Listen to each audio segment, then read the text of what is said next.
statue of Ho Chi Minh himself. Another one, this time in Vin City.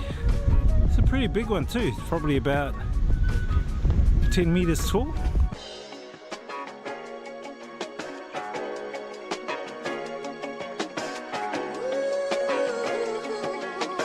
One of the main busy streets here in Vin City. And over here is Big C. Gonna go and get some supplies. But out there is the rain coming this way, so hopefully I can avoid the rain by getting into that supermarket. Alrighty.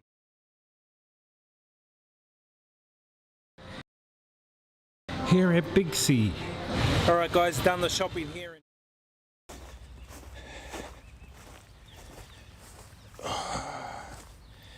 What's up guys? What's up? What's up? I just got to do a couple of warm-ups, chat.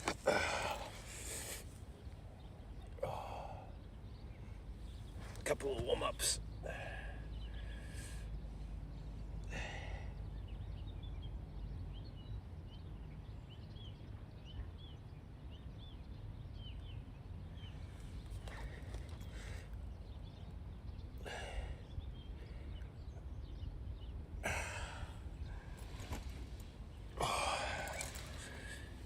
Couple of warm-ups. What's up guys? Welcome.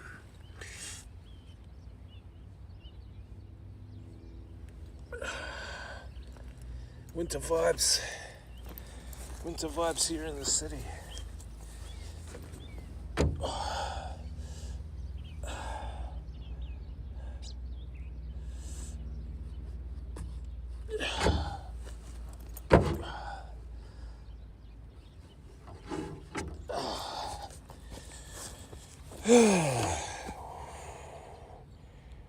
Welcome, what's up my jiggers?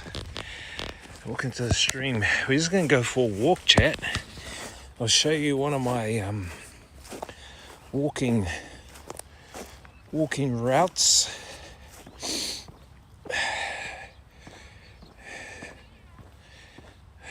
Stream's on.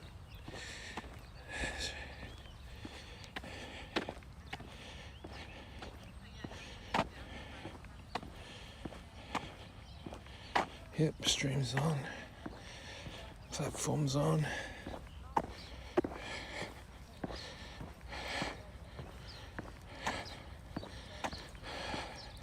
Early morning. What's up, doggies? IRL_I says this drone streaming die. Yo, we're not streaming the drone yet. We're gonna walk around first, and then just show you. We're gonna do like an hour walk first.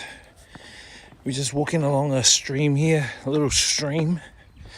We're gonna walk down that way and the loop right around. Welcome to New Zealand. How you doing, Rai? It's so early. What the hell? Yeah, I want to test the drone. That girl's got really shorts on. That girl's got shorts on and it's so cold.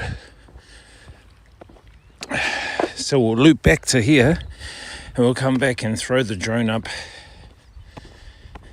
How you doing, Ray? How's Singapore, bro? Singapore going good? Look at the stream. Look how clear the water is. Can you see how clear it is? Look how clear that is. Kind of smells like dog along here. People walk their dogs along here, man. You just got to be careful you don't walk in dog crap. Let's take a photo. Okay, got a photo of that.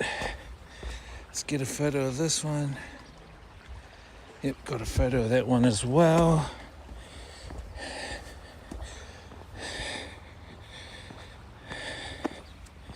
Welcome to the stream, guys. Hope you guys are well. Hope you guys are behaving.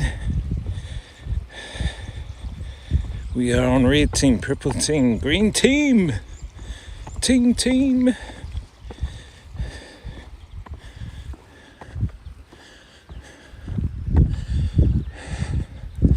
This Rye Guy. There's a song called Shy Guy. So I'll call you according to the name of that song, which is called Shy Guy, Right Guy, Right Guy, Right Guy. Gotta get your walk on, chat. Gotta get your walk on. You know what I'm saying? You know what I'm saying, my jiggers?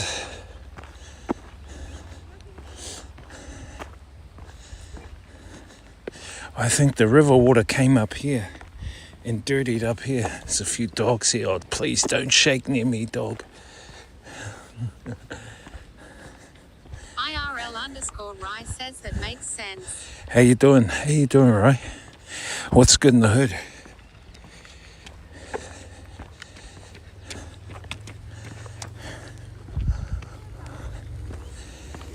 Oh yeah. Alright.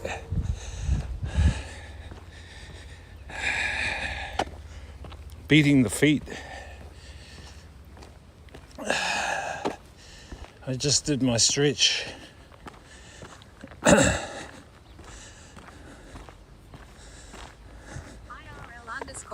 says yeah, everything good. Everything good in the hood? Nice, nice.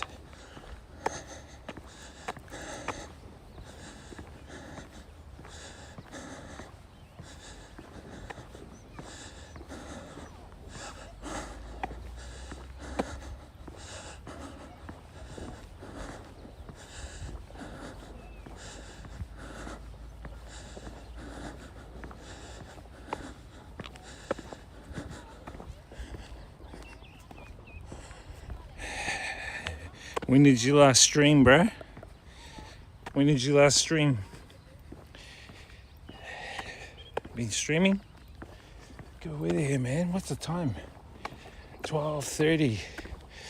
In Vietnam, it'll be 6:30. No, 7:30. Yeah. Vietnam's 5 hours behind. So it'll be about 7:30, 8:30. Hang on.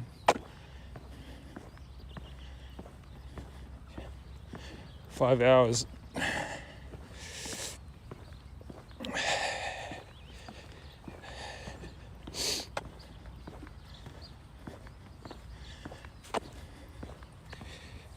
Show you guys. Look at that big tree over there. Huge tree. Looks like is that an oak tree? Fuck, that's so huge, eh? That's one of the biggest trees here.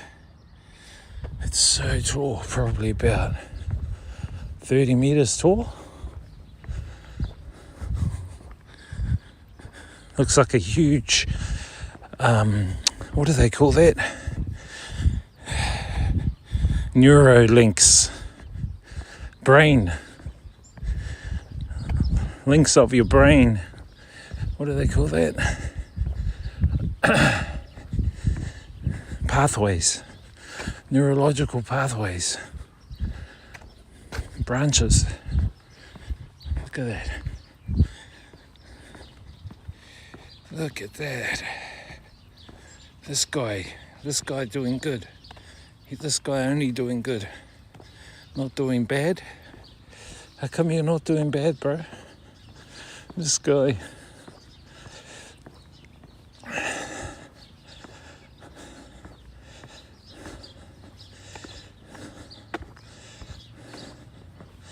This guy only doing good, not doing bad. Now we'll come back and throw the drone up. Just need to get a bit of exercise. Had a hot spa yesterday. It's cold today, man. It's the coldest I've been here. The cold is different here, man. The cold is different to the Harbin cold. The Harbin cold doesn't get to your bones. The cold in New Zealand gets to your damn bones. Chad, I think I know what I need to get next. I need to get like a scooter, electric scooter. Electric scooter, chat. Or electric bike. So you can scooter around like this guy. This is a disabled scooter, which means that he's speeding around. Or I should say she's speeding around. Oh, we need our own scooter so we can use all these pathways.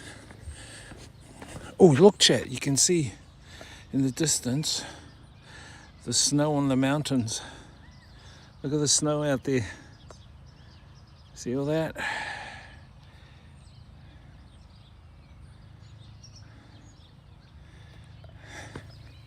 I put that photo on Discord. I just took a photo of the snow on the mountains. So yeah, we're down here in cold South Island of New Zealand. Your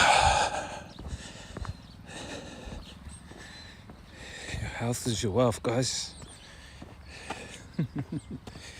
I need to de-rust the drone and get into some droning down here.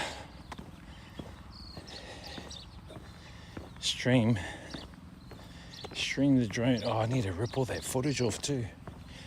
Oh, it's so much footage I need to rip off and organize. Yeah, I need editors, man. Got all the content, I just need editors. I wish there was like a AI. I wish I had like a what's the name of Tony Stark's AI? Wish I had one of them. Let me see.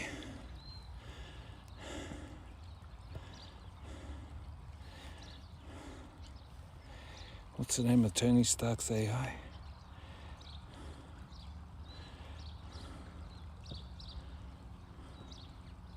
Tony Stark's AI is called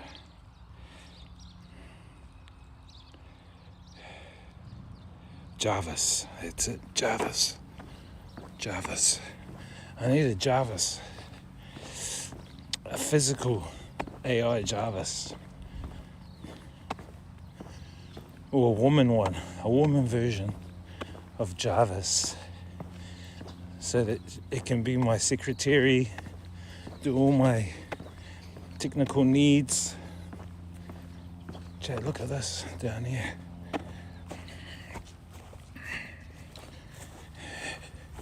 Look how clear the water is down here.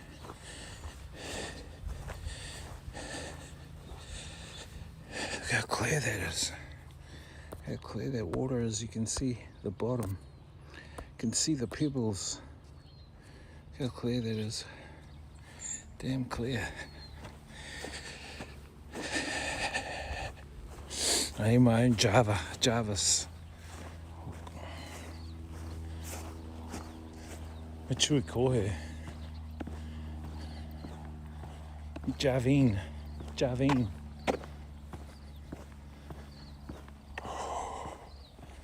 Yo, what's up, Blunt Man? How you doing, dude? What's good? Welcome to New Zealand. We're just going for a walk.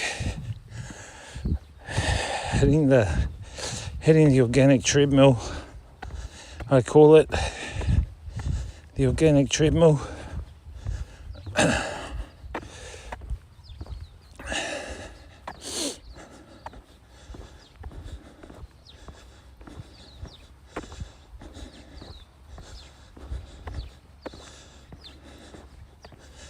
The organic treadmill.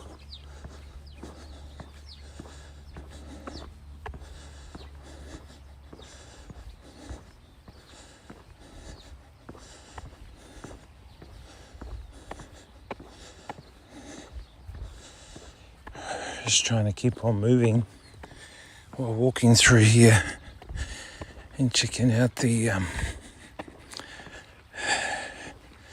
organic treadmill vibes along here.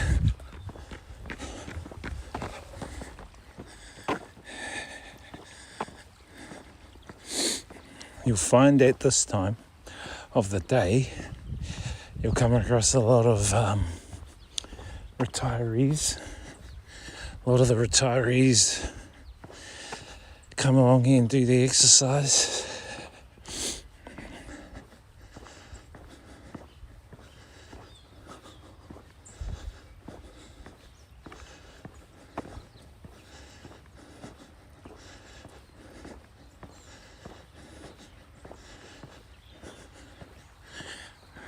No leaves on these trees, man. It's too cold. Way too cold, Chad. So what we're going to do is walk down, go across the bridge, come back along that side of the river, come back on the other side.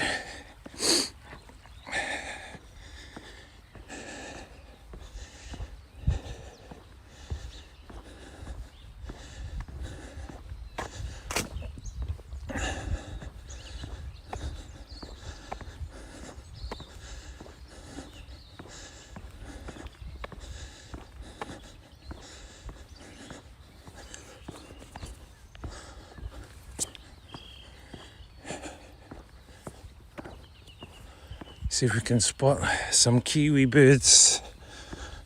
Nah, there's no kiwi birds here, man.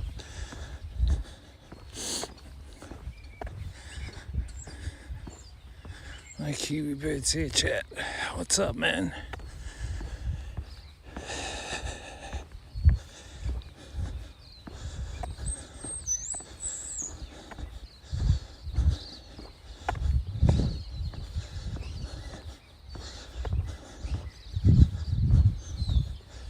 Kiwi birds.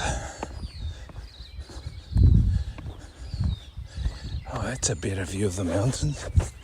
Look at the mountains over there. Out there. Snow.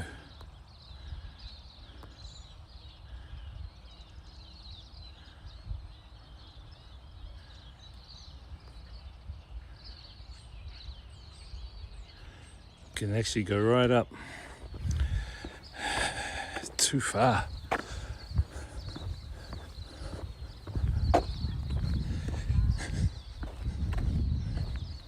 They have a little train.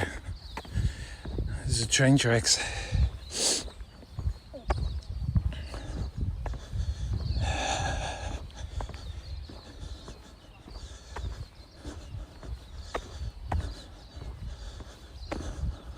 We'll walk the grass track, not the footpath.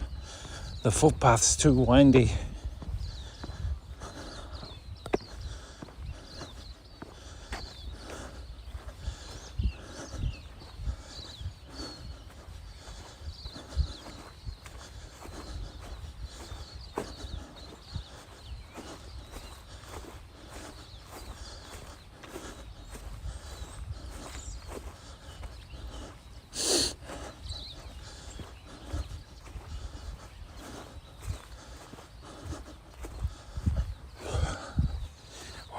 Chat to the stream. Look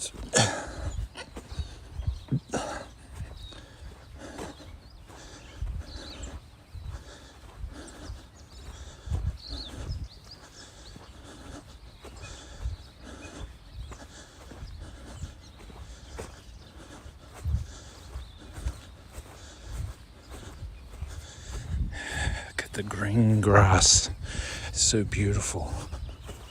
Looks like golfing grass.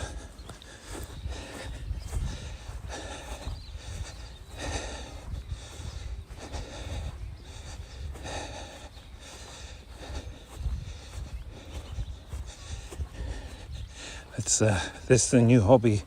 I'm gonna take up golf. Let's do some golfing, chat. We can whack our balls around.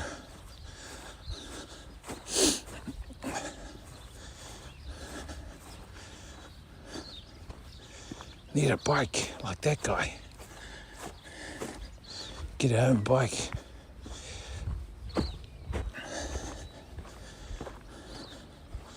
It's underscore Bluntman says you, what's up, how we doing today? Great. Just doing some exercise. How you doing, bro? You going good? What's good in the hood?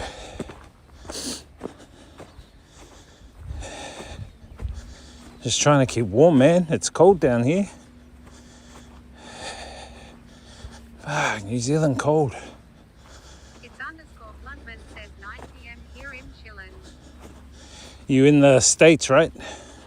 I forgot what city. What city are you in the States?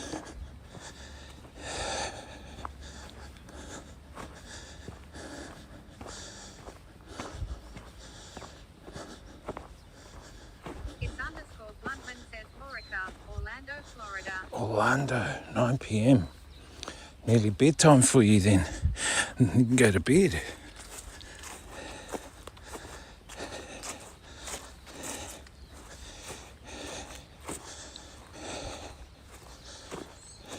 A lot of people walking their dogs out and about around this area. Weekends it's kind of like busy.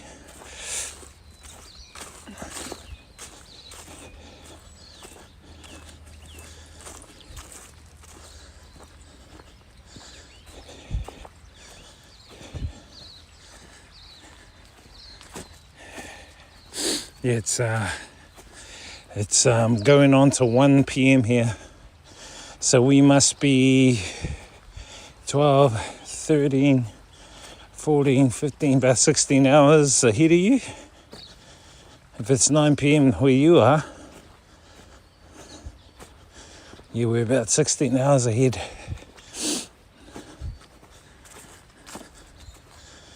This is the river.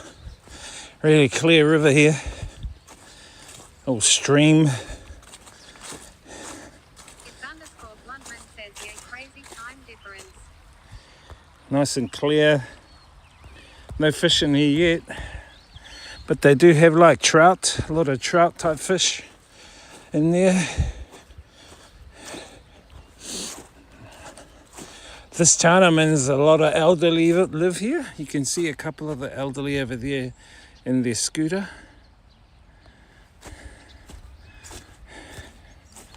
There's a lot of elderly here in this city or town. This is a small town. Yeah, major time difference, dude. New Zealand's so far away. Apparently New Zealand's the most desolate country away from other countries. I think the nearest country to us is Australia, which is like 2,000 kilometers away. Isolated, that's the word. New Zealand's the most isolated country. Kind of weird, eh?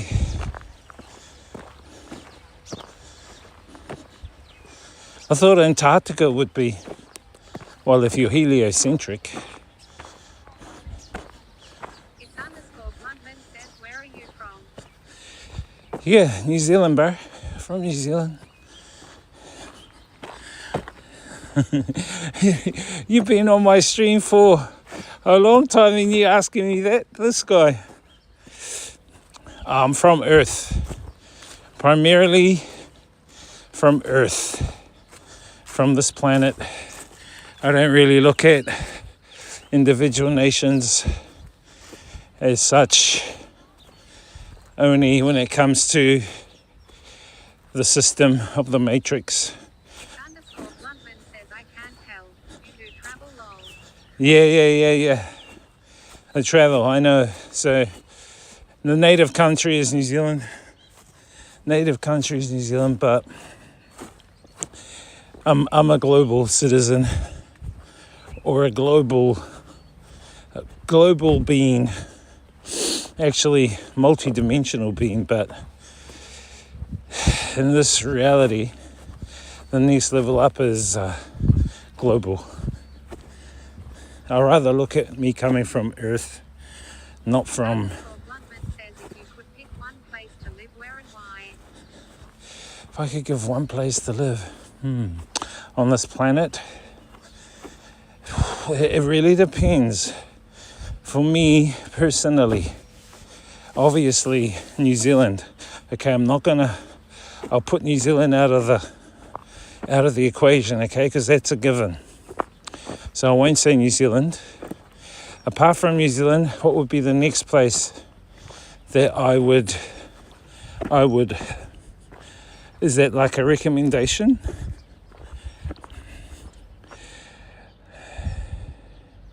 One place to live. Okay, so if you wanted a place to live, it has to be based on your own circumstances. But generally speaking, if you don't have a job, if you don't have a girlfriend, you're single, my suggestion is to move to Asia. Why? Because your money would go a lot further if you were to go to Asia than in a Western country. Now, in Asia, you got a whole bunch of countries. You've got Thailand, Vietnam, depending on your preferences and tastes. Ideally, my top 3 to reside in is Vietnam, which I've done, Thailand, and China. Why? Because China, for instance, has awesome infrastructure, very budget friendly. The only con with it is trying to get a visa for long-term living. Thailand is another good place that is not as budget friendly as China, but you can buy different things there that you can't get anywhere else. And yep, so Thailand I would recommend, and then Vietnam. That's where I've been staying for the past 7 years, is in Vietnam. And Vietnam, as I said, for a long time, is very budget friendly, great food, awesome communities there. They have Western community there you can engage with to transition you locally, and easy to work there. So if you want to go there and you want to teach English, for instance, so easy. All you need is a bachelor degree. If you've got a bachelor degree, you just need to get a TEFL. And funnily enough, I can give you a link that'll help you get that TEFL. Check that out. That's where I got my one. $36 US. TEFL. You speak good English? Bro. Says, what don't you like about Easy. the USA? Easy. And the food. I think for me, health-wise, Asia's got very healthy food. Less, what do they call it? What's that word? Less rubbish in the food in Asia. A lot more organic food. That's why when you go to markets, you find that I buy from the market ladies because they grow their own veggies and that. Way more healthy. And the Vietnamese people are very skinny. I lost a lot of weight over there. Yeah, here in New Zealand, the food here is quite processed. We have a lot of processed foods here in New Zealand. And you actually put on a lot more weight here. I think I put on 1 or 2 kgs already. You know what I mean? Doesn't it depend on what you buy, or is everything just better? Lol. What don't you like about the USA? I think for me personally, I've only been to Hawaii. I haven't been to the mainland in the USA. But just going off being in the USA, bro, the food there is way processed. Shit, Hawaii, huge plates full of food, fucking cakes. Oh my gosh, bro. I probably don't like the pricing there. Basically how it works is, what I would spend 1 month in Vietnam is what I'd spend 1 week in, I'd say, New Zealand and the USA. It's very expensive. Actually, USA is half the cost of New Zealand. So $1 US is nearly 2 New Zealand dollars.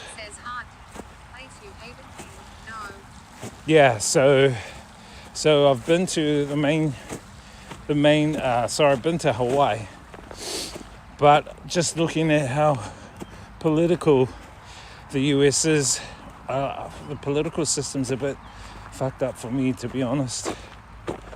And all of the what do you call it? All of the shit Trump's doing. all of the gaslighting. But majority of it is the costing.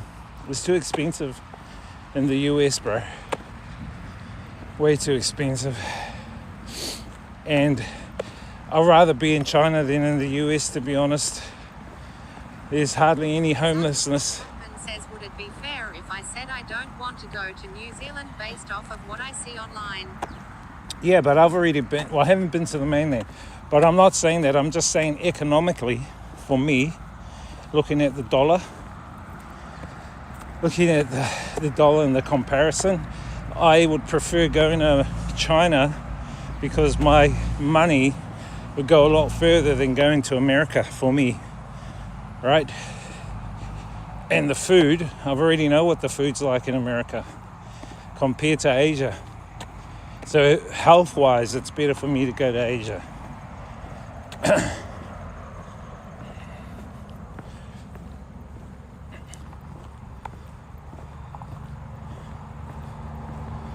What I would suggest is if you wanted to go somewhere, go check out China, bro. Check out China, check out even Vietnam or Thailand. Go have a look at those places. Bluntman says him not going anywhere, just yapping, bro. Oh, okay, cool. I thought you wanted to look at going over there. There's just my interpretation, if that makes sense. I just think my dollar goes further in Asia than it does being in America. I mean, I've only been to America once, Hawaii.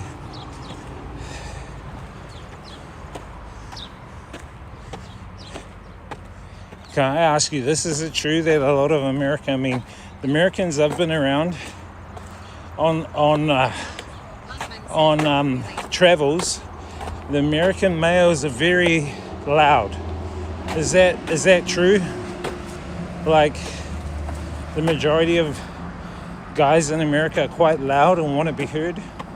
Everywhere I go, I hear an American talking themselves up, or I'm like, dude, what the hell? Another one, and another one. It's like, and it kind of, I kind of think it's probably, they're probably mimicking their leader. You'll be surprised how much people mimic other people. All right, we're here.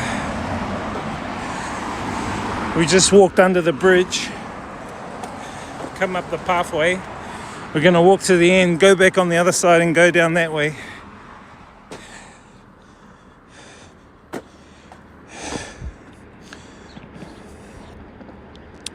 A lot of people don't like the USA, but have never been here. It's so strange, yeah.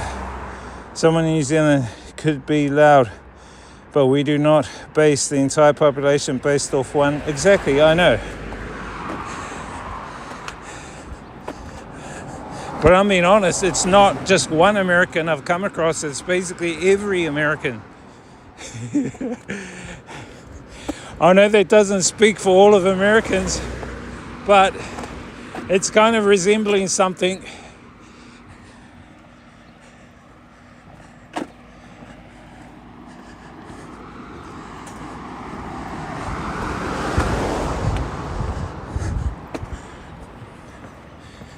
To be honest, I don't really care about fucking countries, to be honest. Countries are bullshit anyway.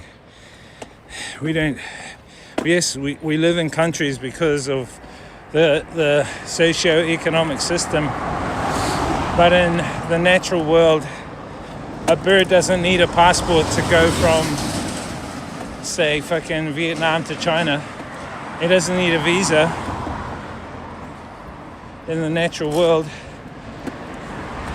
But in the material world, oh yeah, you need a visa, you need a passport. Oh, we've got countries. The material world versus the natural world. And so what we've done is we've synced up our references based on the material world, even though we actually live in the natural world. And we've overlaid the material world across the natural world,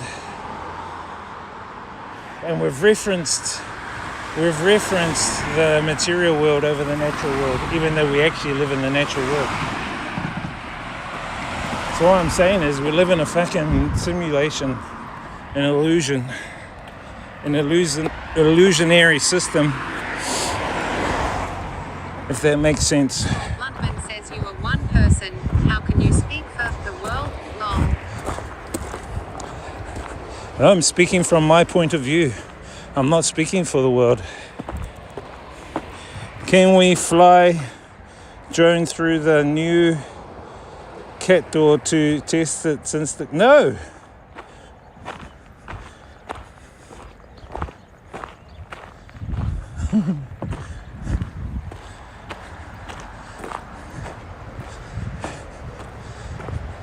I'm just giving common sense reasoning. That's all.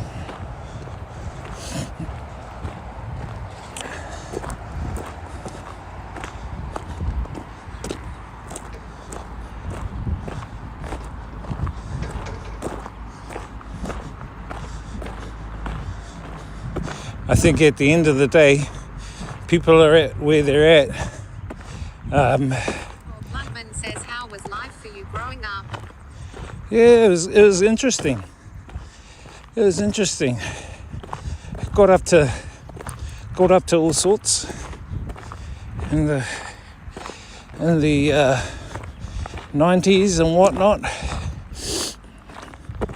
It was a cool era.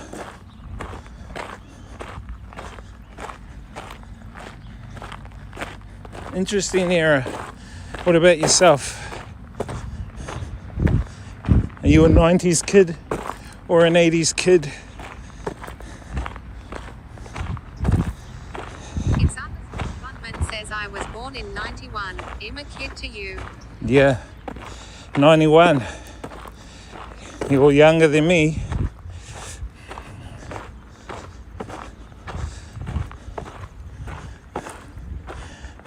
Your Gen, what Gen is that? Gen Z?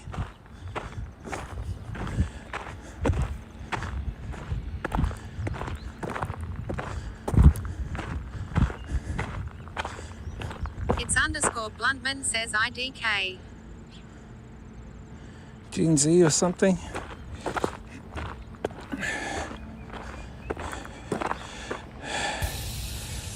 Let me have a look. It's underscore Bluntman says in 35. NTO sure how they group things these days. Lol. Arisa, thank you for the raid. How are you, Arisa? Welcome. Long time no see. Kia ora. Kia ora, kia ora. Welcome. Yeah, I'm Gen X. I'm Gen X, man. I'm old school. Generation X. Generation X, man. Hey, how are you? Yeah, I'm holding up, thanks. Welcome to New Zealand. We're in New Zealand. 73 says a channel name change. Yeah. So my name is Wiz Life now because I think it's a better channel name change. A little bit easier.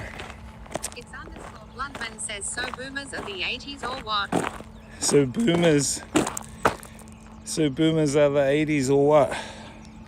No, I think they're Gen X, It's bro. underscore Bluntman says Gen X said why I have no idea, man. Lol. I don't know too. I just read it out. Apparently Gen X is my age group, 1965 to 1980.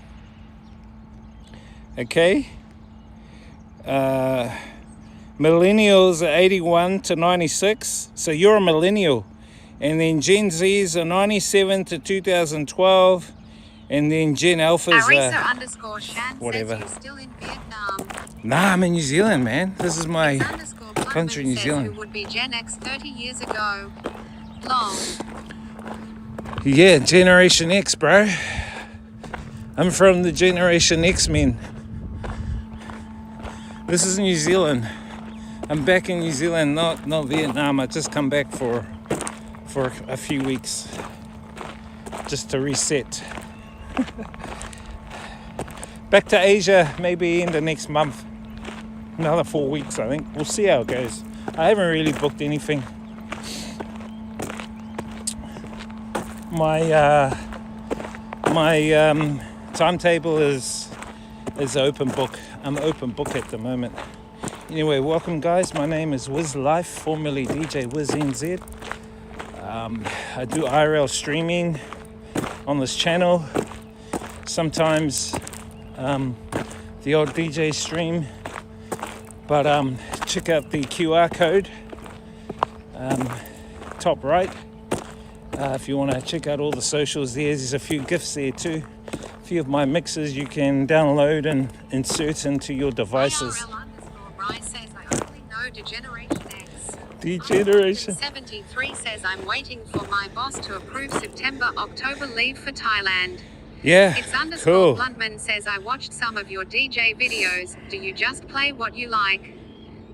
No, I'm trying to cover a lot of the genres that I have engaged in over the years. So I've played a lot of classics, dance, disco, all the way up to modern EDM, hip hop, R&B. My speciality is R&B hip hop, but I play a variety of music.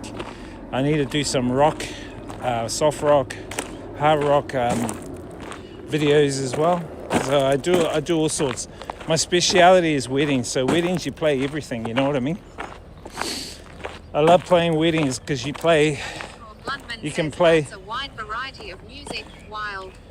Yeah, I'm a very multi-genre DJ. I even play drum and bass to like all sorts, dude.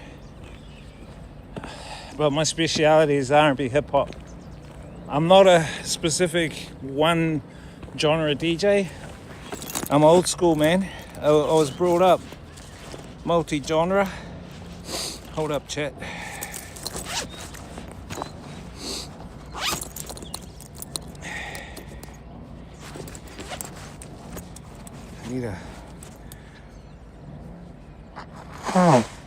It's _Bluntman says hip hop or rap. Big difference to me. Both. I do both.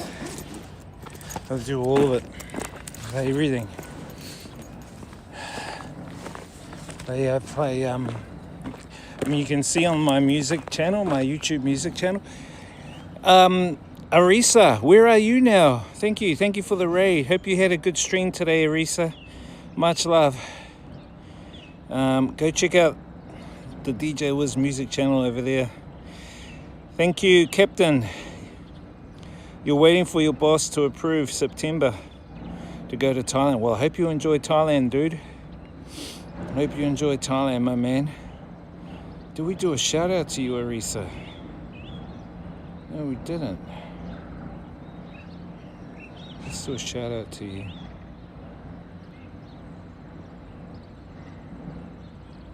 I thought I had you on my auto shout outs. What music do you like, Bumpman?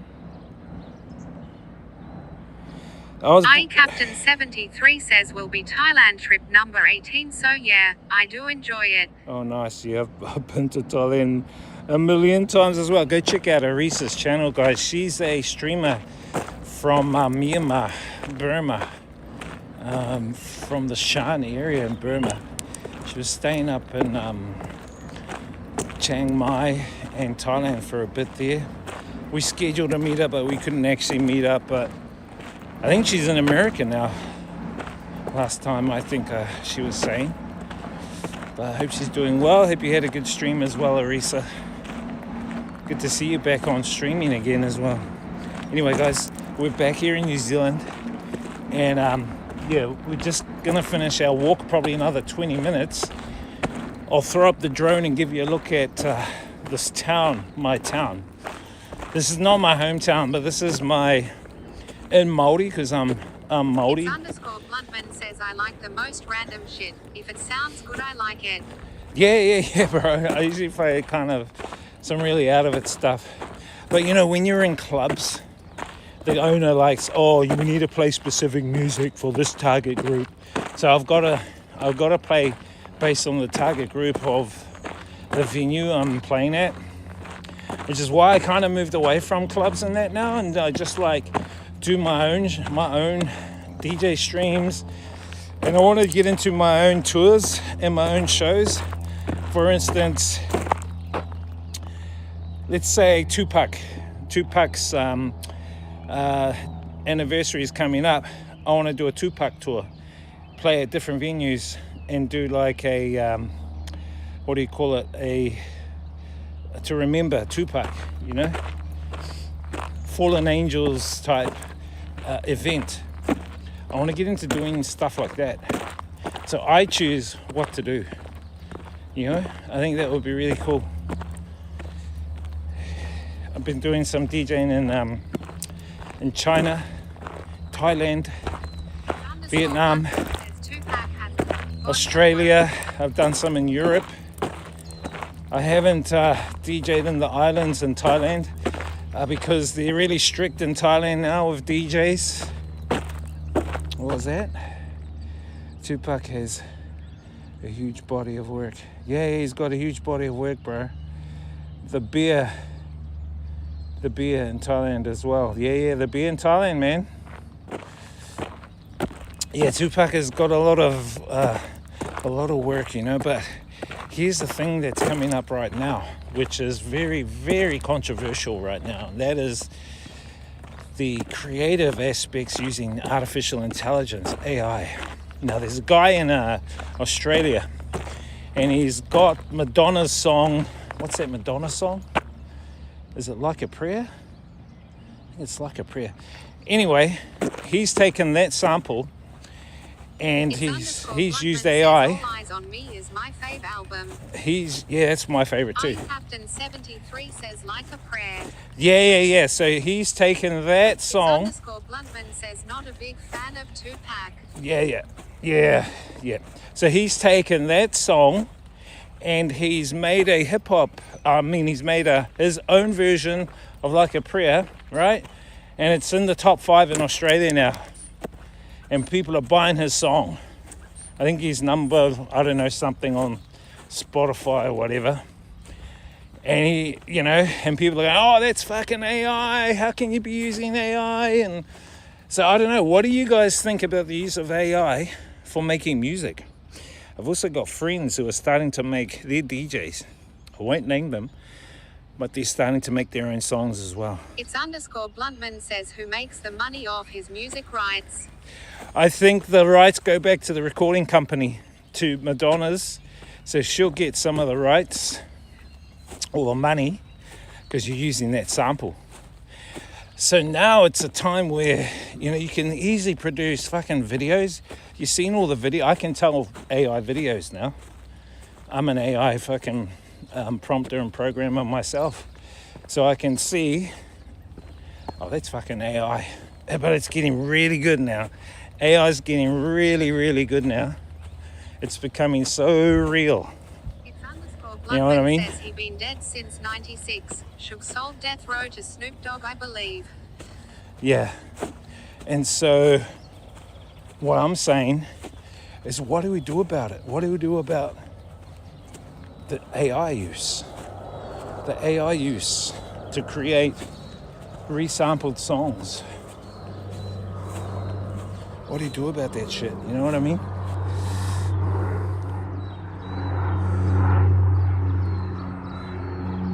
He's been dead for a while, yeah.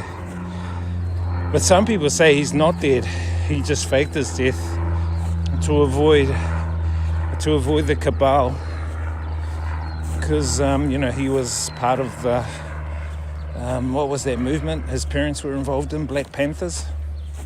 Captain 73 Anti-cabal. And been writing songs for 40 years. Okay, so what? I upload guitar riffs to AI, write my own lyrics, generate a song, then re-record guitar parts, synth and bass to replace some parts. Yeah. So do you guys think it's okay to use AI in making music and videos and stuff like that? Is that a good thing or not? Is that still being creative? That's what I'm saying.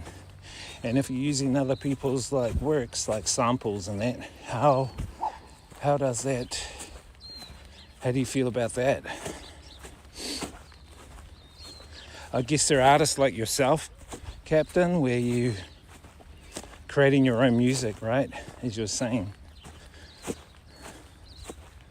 Captain 73 says the same discussions came o.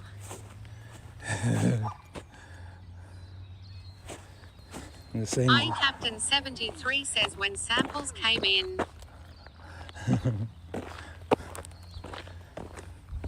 Samples, yeah.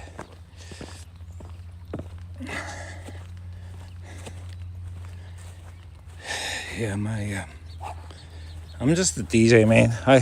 I do make my own beats.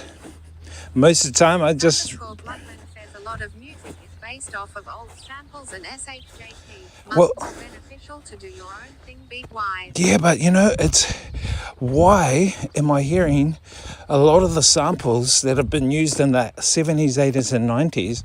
Now they've been reused in this modern day age. Captain 73 says that home recording was also going to be the death of the music industry. You reckon? Quite possibly.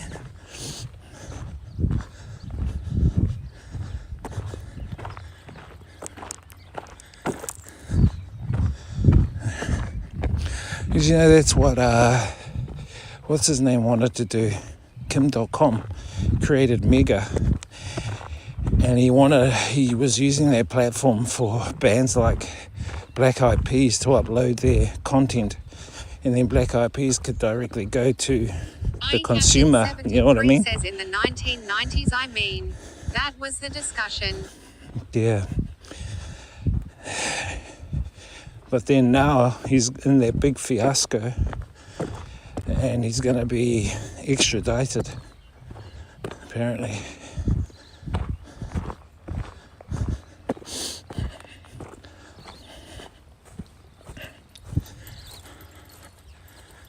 Showing you guys the cool view.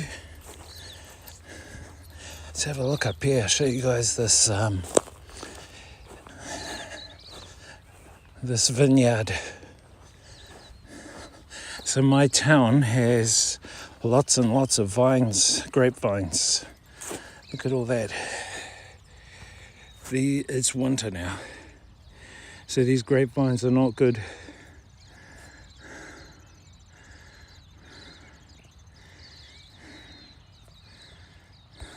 Good view though for you guys. We'll bring the drone down this area. Actually, I need to have a pee-pee. We're going to have to use the tree to do a number one. We're going to have to fertilize the tree. It's okay to fertilize trees, chat, as long as you aren't taking any medication.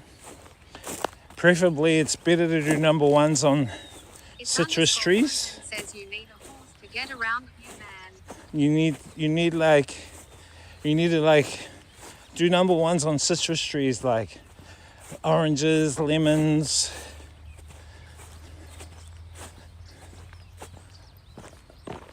No, we're not too far, bro.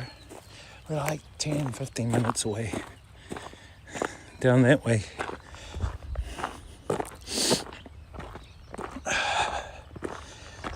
No, I just. Bluntman says pee on the fruit. Why lol? Pee on the fruit? No, not on the fruit. On the tree. Actually, on the tree, because the citrus trees love the lactic acid. So you do your number one around the base of the citrus fruit tree, and then that gets all sucked up and then put into the fruit. Then you eat the fruit, beautiful and juicy. Excellent.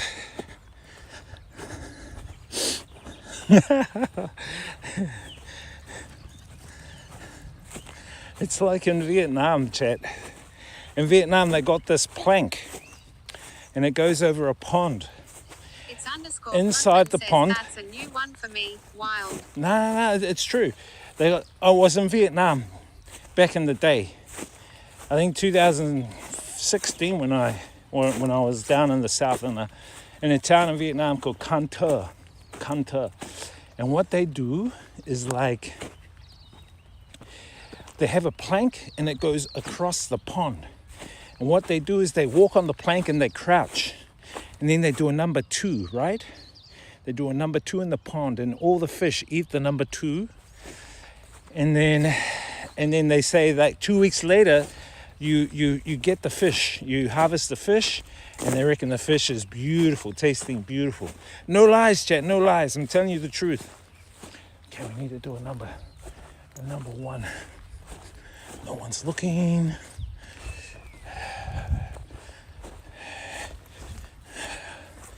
Hold up. Point you that way, chat. Hold up.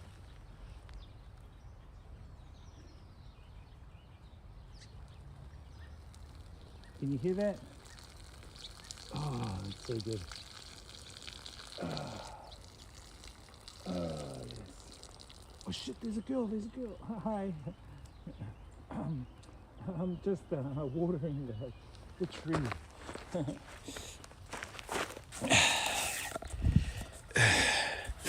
I'm kidding, there's no girl.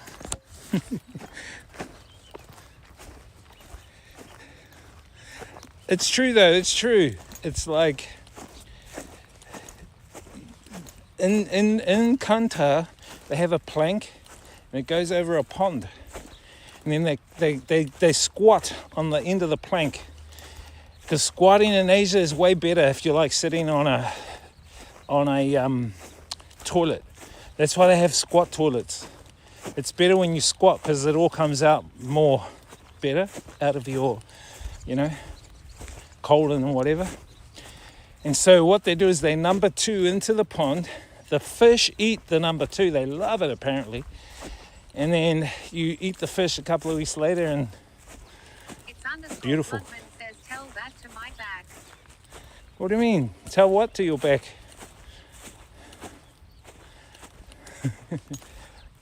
Actually, I'll look for the VOD of the vlog. I've got the actual vlog for that. I'll show you guys. You guys don't fucking believe me. Says, sitting on a low toilet.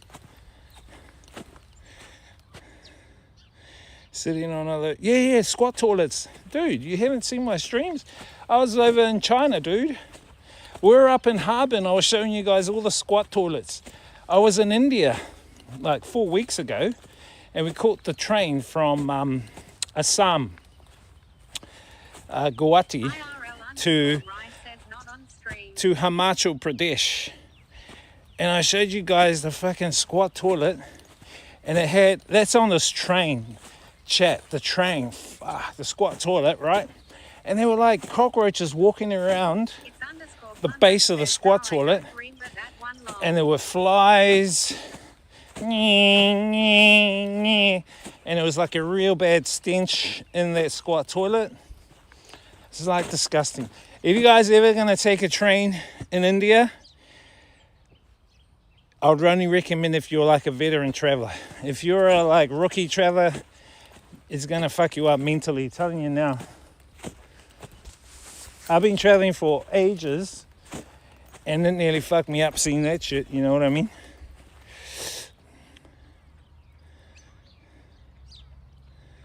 Not on stream. You don't remember that one? Yeah, bro. Squat toilets. In Asia they use squat toilets, dude. Squat toilets and bum guns, squirt guns. Squirt guns. They didn't use toilet paper.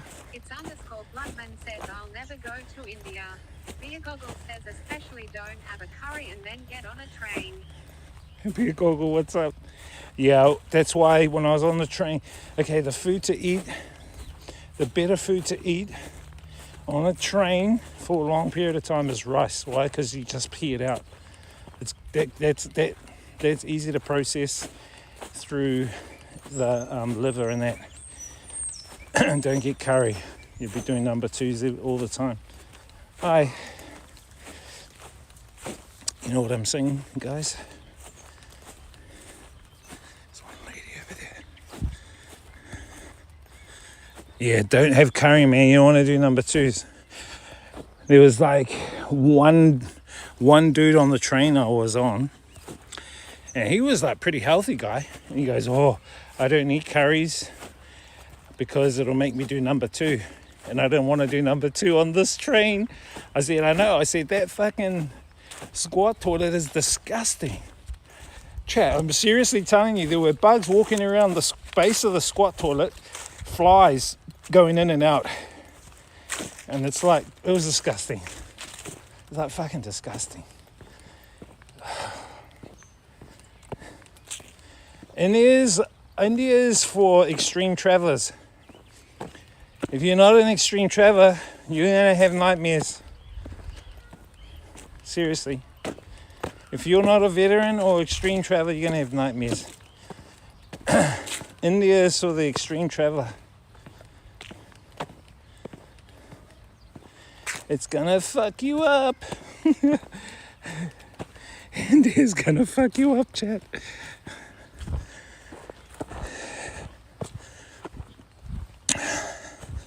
Right, we're nearly back to I got my drone in the car.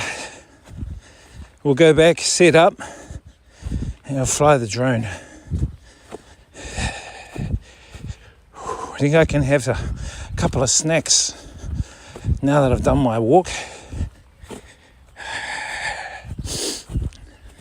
But earlier on, I think Bluntman talked about like the countries to live in. Okay, so I won't recommend New Zealand because I'm already there. But apart from New Zealand, the countries I recommend to live in that I have been to, which all comes down to your own preferences at the end of the day, your preferences of quality of life, your preferences of, if the other partner, if you're single and you're looking for a woman or a man, your preferences of budget, your preferences of infrastructure. So it all depends, your preferences of nature. So the countries that I've been to over 50 that I would recommend to stay in. One would be Vietnam, because it's very budget friendly. The people are great. It's a developing country, still has improvements done to it. There's a lot less red tape there than there is in a Western country. For instance, people go, oh, do you need a license to drive a motorbike in Vietnam? I say to them, well, on paper you do.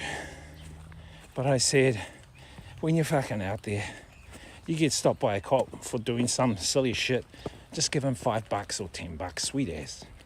So in a way, I'm not condoning it, but I am saying from experience that money has been used as a form of, what would you say, diplomatic reasoning, diplomacy. And your money goes a lot longer on more things. What you'd spend over there in 1 month is what you'd spend 1 week in a Western country. So, and you can earn money over there, same amounts of money as if you were living here in your Western country or New Zealand.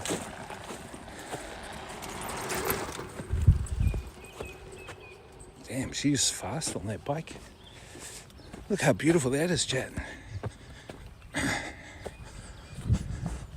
Let's take a little photo of the sky glistening on the crescendo of the stream right there. It's right underscore Bluntman says, gotta stop hating on the USA till you come here. I'm not hating on the USA. I'm not hating on the USA. All I'm saying is that at the moment, my money I want to spend, I'd rather spend it. I'd rather spend my money on in a country that it can go a lot longer, a lot further, and the food is more better for me in Asia. _Bluntman says the majority or IRL streamers feel this way. I get it, lol. No, you're not listening to me. I'm saying my money is a lot more better spent because it can go further in Asia than it can in America. Says you haven't been here, you wouldn't know. What do you mean? Are you not listening to me? Yes, I have not been to the mainstream of it, mainland. I've been to Hawaii, and my money got chewed up there. I've seen the prices. It's _Bluntman says, well, I don't like New Zealand and I've never been there. I don't like, yeah, but you're generalizing everything into one. I'm specifically saying my money that I want to spend, I'd rather spend it in a country where it can go a lot further. You see what I mean? And not only that, but the food is a lot more healthy. Says American chickens is the dream. American chickens. And I guess it's different preferences. You know, there's Asians that want to go to America because they want white chickens.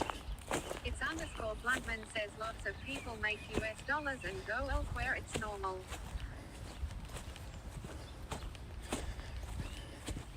Personal preference at the end of the day, Bluntman. Not generalization, if that makes sense.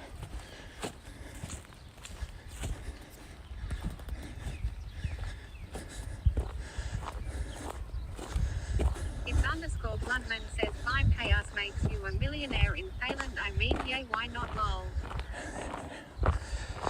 But it's not all about the money too at the end of the day.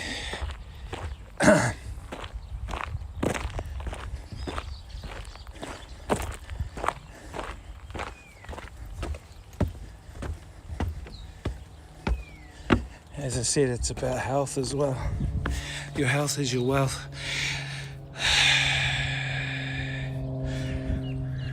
Can you see any fish in here?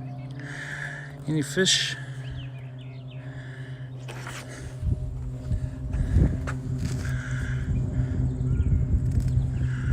It's _Bluntman says my point is, you dislike a place you never been. Really think about that. No, I'm not saying I dislike a place because I've never been to it. I don't want to go to a place where my money is not going to go further than where I can take it. And for health reasons.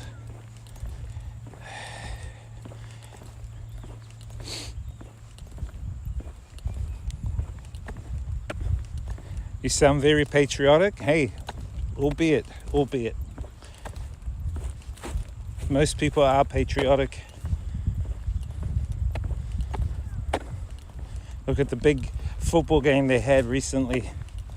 They are so patriotic that they started fighting one another. IRL _Rai says, okay, Wiz, you can give some of your money to us. Why? Why would I give you some of my money for? The money is what I I earned.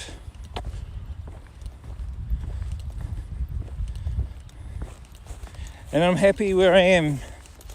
I don't want to go to live in another place. Not at all, but if you hate me for no reason, I have no choice at some point. No one's hating you, dude. No one's hating anybody.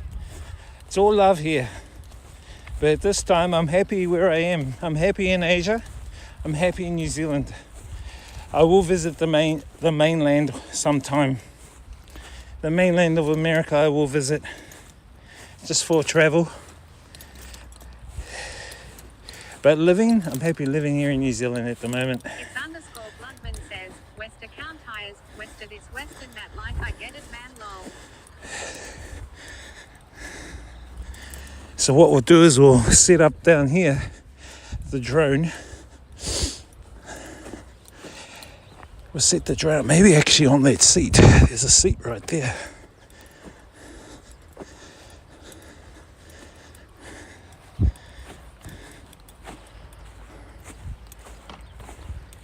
That's why I always say, dude, I'm patriotic to the planet, not to any country. When you become patriotic to a country, you segregate it. You segregate other countries from one another, which is what they want. They want you to divide. Why? Because you're easily to be conquered.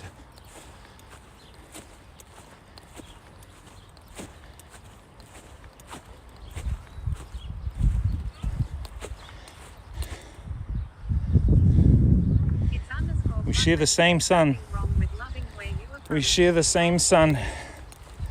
We share the same sun on this planet. It's underscore Bluntman says goes both ways for any human.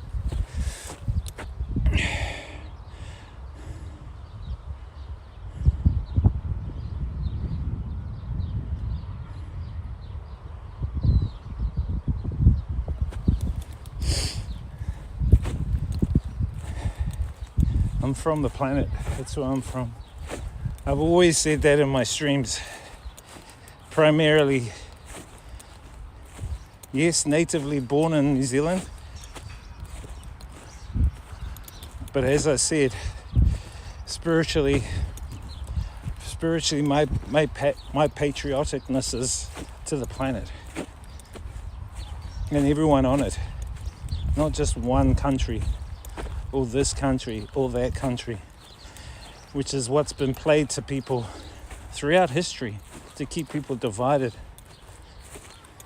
That's all they know, and that's all they will know if they don't change. And they do it day after day. Spain versus France, England versus Italy. Their fans versus your fans. Versus only fans. It's all a game, man.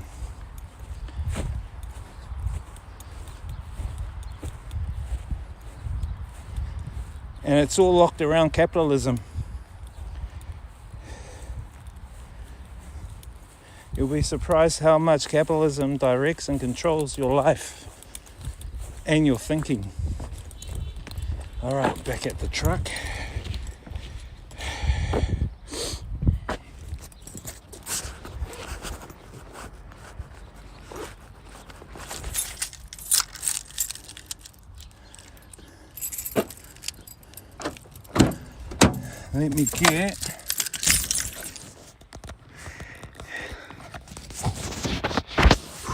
Let me get the drone.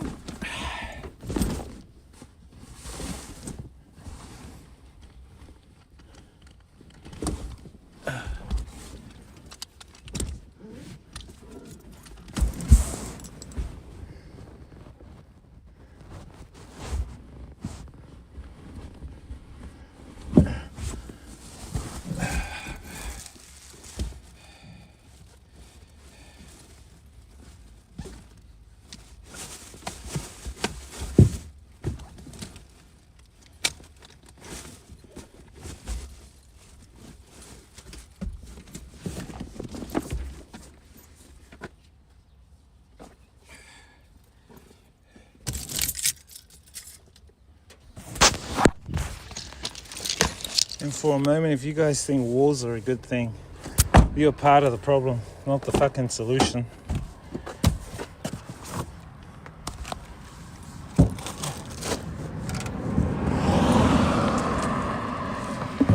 Doing that, then, is just confirmation.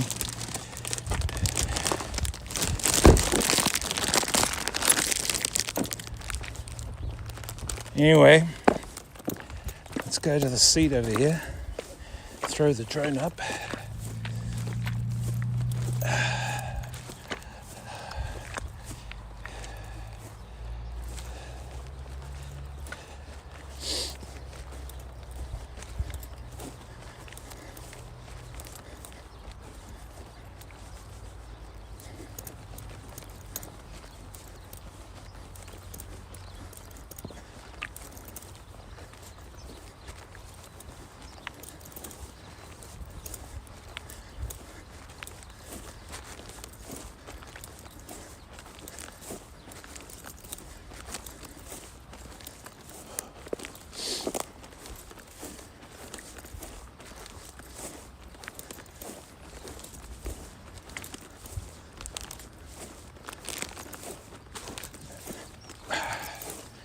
Been for our walk, chat.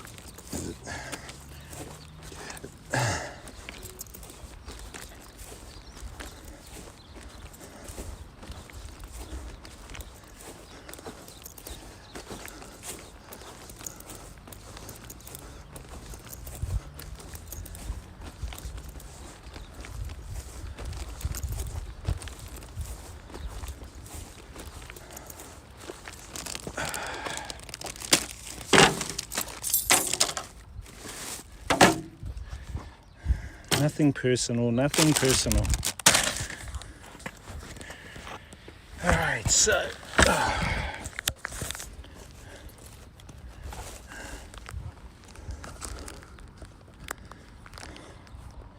what percent are we on? 50%. Okay.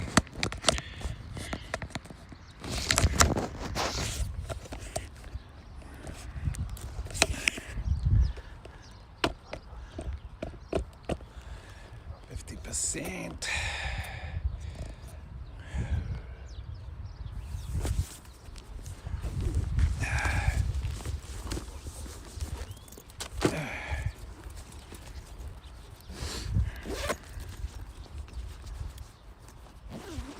War's not good, but very necessary.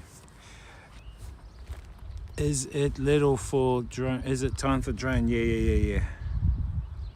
Time for drone.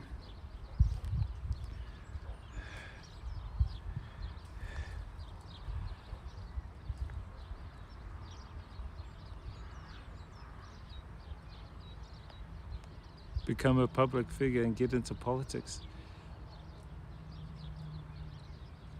Would you rather? What do you mean, would you rather pay the bills with? No. Look up resource-based economy. That's the system we should be looking towards for humanity. That is a possible, practical solution. That is a possible, practical solution.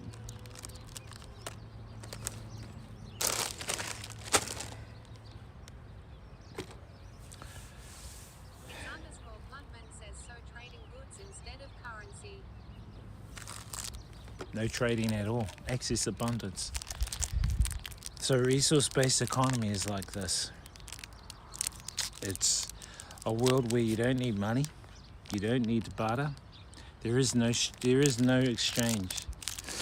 There is no exchange to access the necessities of life.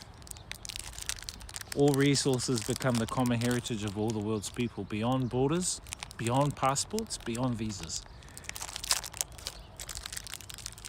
A resource-based economy is a world that doesn't use any money, doesn't use any currency, no bartering system. Instead, people have access to the necessities of life, much like a library. Go to a library, get what book you need, check it out, use it, come back, put the book back. Most of the resources become the common heritage of the earth or society. Go to a food center, get what food you need. Not what you want, what you need, nutritionally. Eliminating waste, eliminating environmental degradation. The amount of waste.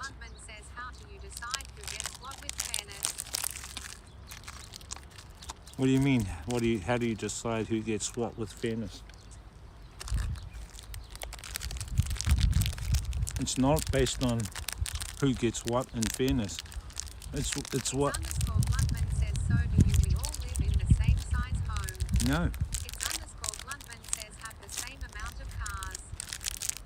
No one owns cars. Cars become societies. Cars are only utilized to go from A to B. A future society of a resource-based economy would work like this. Okay? Hypothetically. You jump into the vehicle, or you'd be like Uber, which is happening now. What do they call it? Shared economy, right? Resource-based economy will much work like that. You get a car sent to you, it'll be a self-driving automated car. You jump in it, go from A to B, you jump out. At B, it could be the library. Someone else at the library jumps in the car and uses the car. Instead of cars being parked up all day in an office building, parking, and doing nothing. That's waste. That's what I'm saying. We don't efficiently, humanity doesn't efficiently use resources.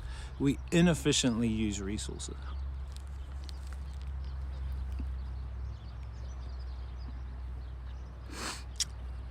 Resource-based economy eliminates that.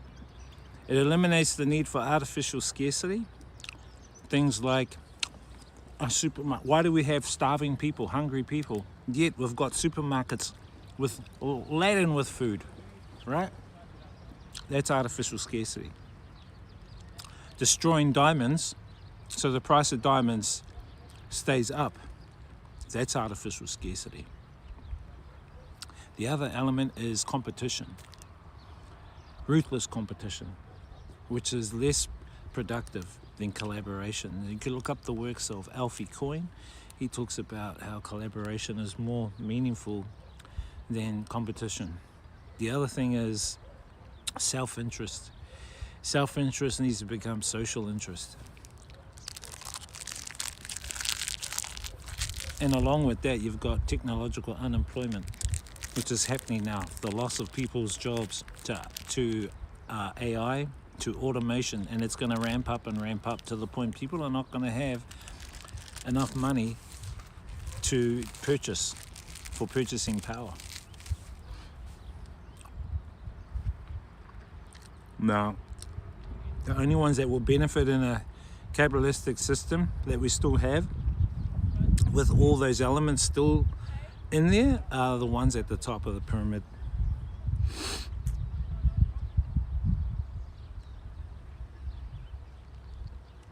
Some people like to go for a Sunday drive in a Lamborghini. Competition is very good. A lot of things come from it. No, when you look at it, it's not actually competition. It's collaboration. It's called indirect collaboration. For instance, if I was to learn about streaming, IRL streaming, right?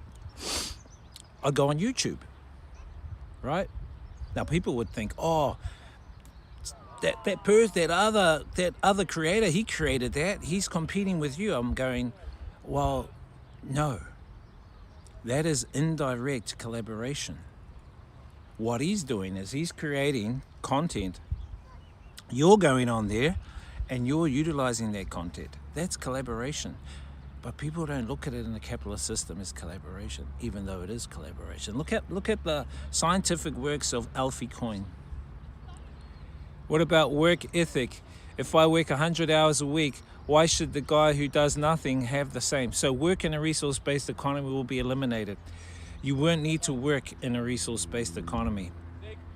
Yes, in a capitalist system, they have labor for income, because this is the system we're in. But in a resource-based economy, there is no labor for income. There is no need to work for income. Why? Because you have access to the necessities of life. You have access to accommodation. You have access to food. You have access to the resources you need to live in. You have access to the technology that has been created to help transport you, to help you with your daily living. You don't need to work anymore. Instead, you can volunteer. Volunteerism. That is the transition. We want to get people out of drudgery and doing jobs that they hate, and spend more time doing things like creating, inventing, designing, research and development, travel, recreation, self-development, health, family time. That's the true progress of where humanity can excel in creating and doing their passions they love to do. A, if they have time. B, if they have money. In this system here, you don't have time or money, right? Sorry, you don't do your passions because you don't have the time or money.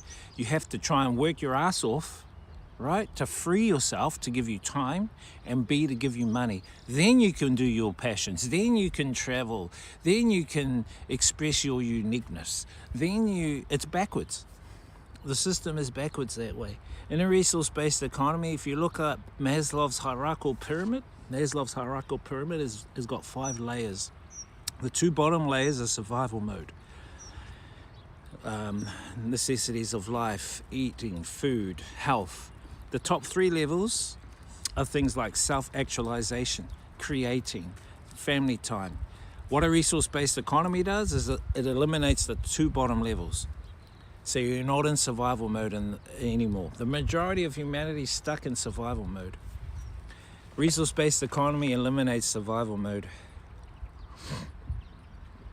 People are lazy, and no, lazy is a term given by those in a current system because of artificial scarcity of jobs. So if your class has been jobless, it means you're lazy. It's bullshit. There are artificial scarcity inside this capitalist system. So jobs are artificially scarce. And I'll tell you how that works. Okay, you go and apply for a, say, IT job. How many applicants are there? Oh, 2,000. There you go. You go and apply for a job. But people don't look at it that way. Artificial scarcity gives you the notion that people are lazy. When actual fact, no. People are not lazy. When you give people the necessities of life they need for their health, for their living, they have the time to then focus on the meaningful things in life. This is scientifically proven. In this monetary system, it's backwards. In this monetary system, it's way backwards. It doesn't work like that.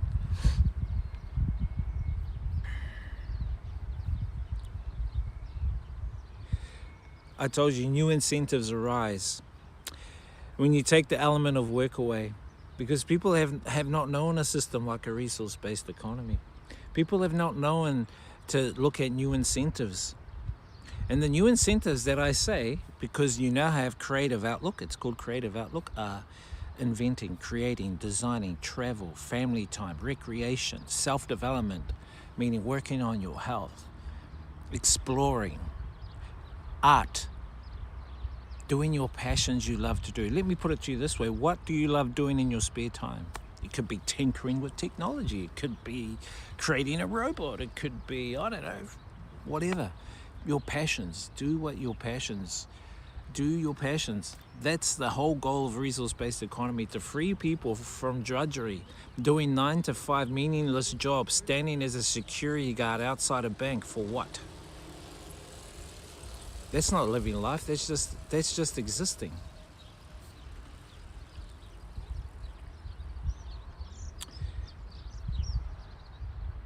If I work hard, how the hell are we driving the same car and living in the same house? What are you talking about? No, I'm talking about a future system where we have the shared economy that we're using right now. Millions of cars. People are using so many cars, they park them up during the day when they go to offices. They stay there stagnant. They're not used, which is A, wasting space, and B, it's creating like fucking pollution. Taking those cars, all of those cars in the morning and afternoon, it's a total waste. That's what's contributing to the environment. We are automatically in survival mode. We can't turn it off. We're not talking about that. We're talking about adjusting our necessities of life in a way where we can survive without having to work in drudgery. That's the whole goal of a resource-based economy. You don't just get a job just because you usually qualify for the type of job you want. But see, you're brought up in the capitalist system, so you probably only know this way of thinking where you need to get a job. So you're not prone to new advents in your thinking, such as a resource-based economy idea. I'd recommend to look it up. Called resource-based economy. The banks need securities. So in a resource-based economy, I'll tell you what will be eliminated in a resource-based economy. You wouldn't need marketing. Marketing will be gone. Surveillance, gone. Advertising, gone. Banks, gone. You won't need banks anymore. Why? Because you don't need money. You can't take 5 cars in a resource-based economy and sell them. Why? Because there's no reward mechanism. The reward in a resource-based economy is a high standard of living. Everyone will have a high standard of living, rendering homelessness innate. Now, isn't that fucking beautiful? Having a system where you don't have any homeless, where you have time to do the passions you want to do, where you don't have to do a drudgery job from 9 to 5,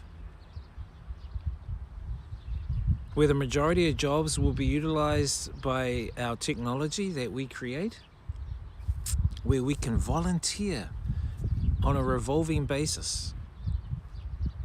They call it revolving interdisciplinary teams in a resource-based economy, where you could volunteer to work. If you want to work in a resource-based economy, you still can. You can volunteer. What do you get in return? You get a high standard of living, eliminating survival mode. We have enough resources on the planet for us to live on. Unfortunately, the system that we're in right now is creating a scenario where all of those resources are going to be used up in a very short period of time if we don't change.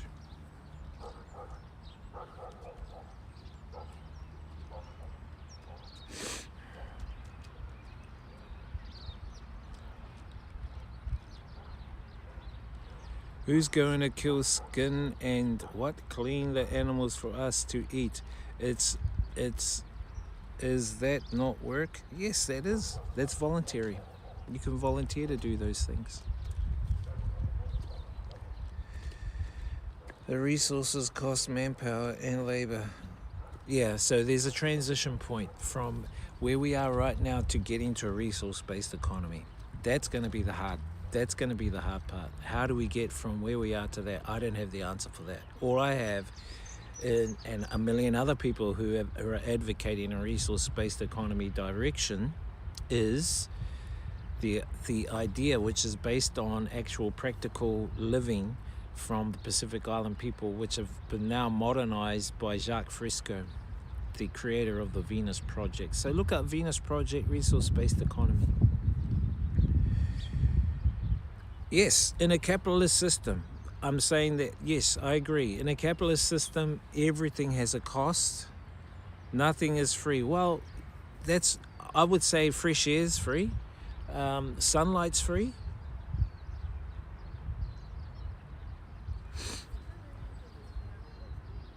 Seawater's free.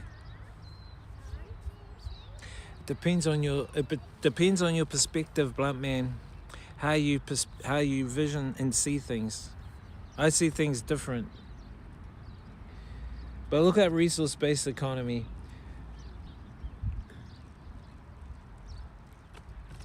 Now we're going to get this drone up and running. I want to do some droning before I head out.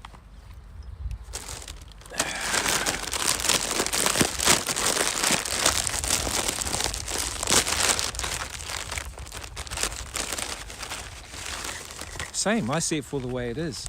And I see the way that it is abundance. I see abundance here. What I see is how I want this place to be. What I see. What you see is the same.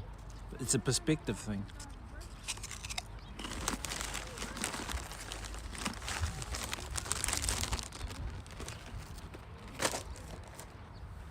As I said before, I see resources in a supermarket full of food. Yet we have starving people. You see the starving people. And you can't connect the food in the supermarket to the starving people, because you see it from a perspective that was indoctrinated to you. Whereas I see it, that food, that's abundance. Access abundance for that. What limits it is the system we're in. The system needs to change. That's what's limiting it.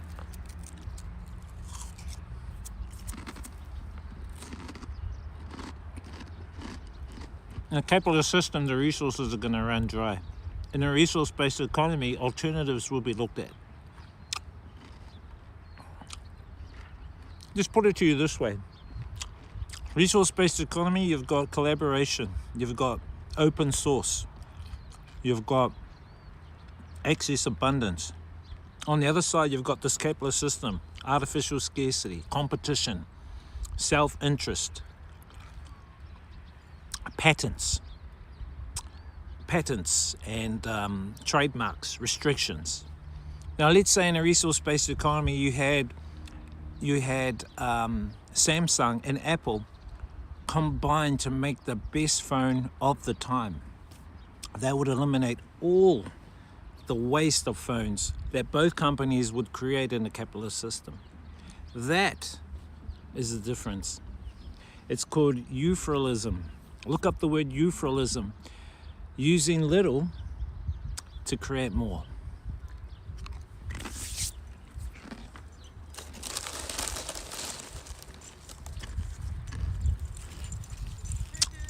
Hi.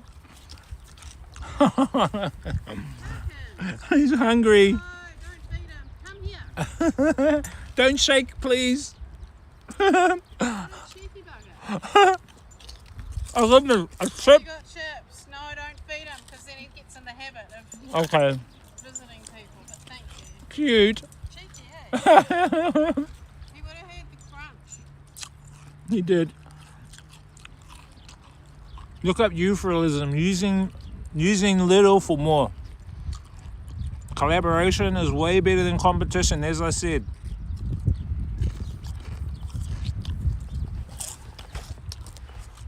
And that's hard for you to understand, but look into it, buddy.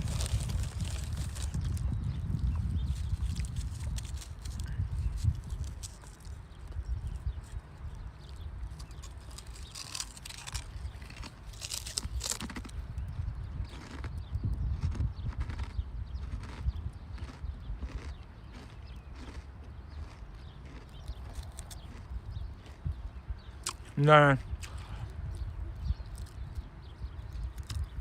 There's a, what's the term called?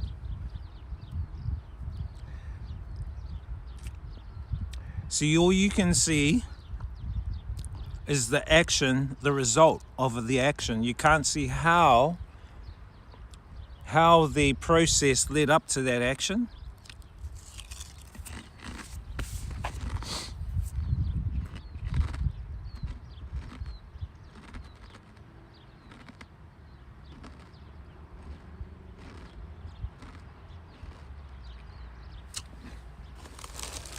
I'm not saying everything is equal. All I'm saying is that we have a better system than what we currently have. And at the end of the day, the children of the future will decide.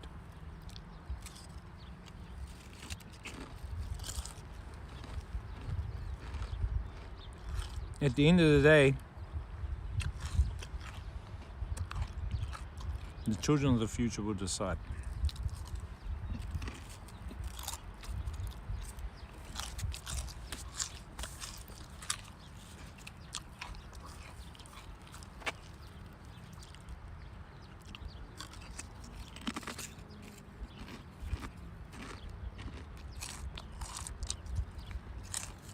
Even competition is a perspective.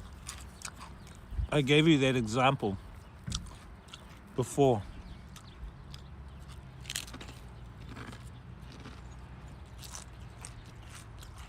That lady's cheeky dog came and sat right in front of me when I was eating my chips.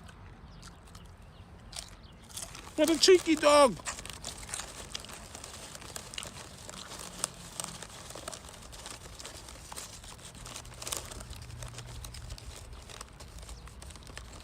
No, in a system that manages society, competition is.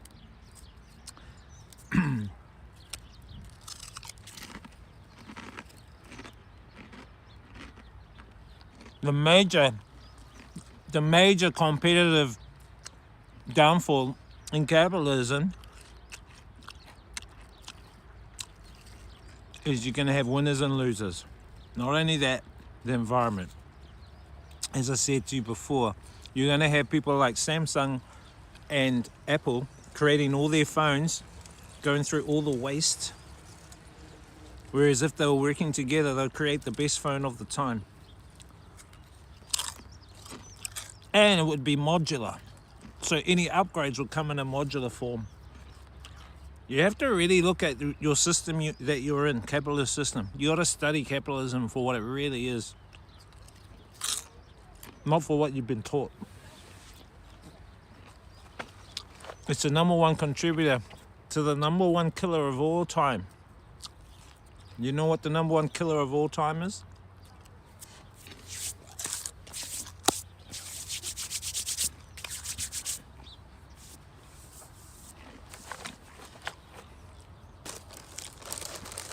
Tell me if you know what the #1 killer of all time. Time itself, this guy. No one should compete ever about anything. No, I'm just talking around the system, the social system, the competition social system.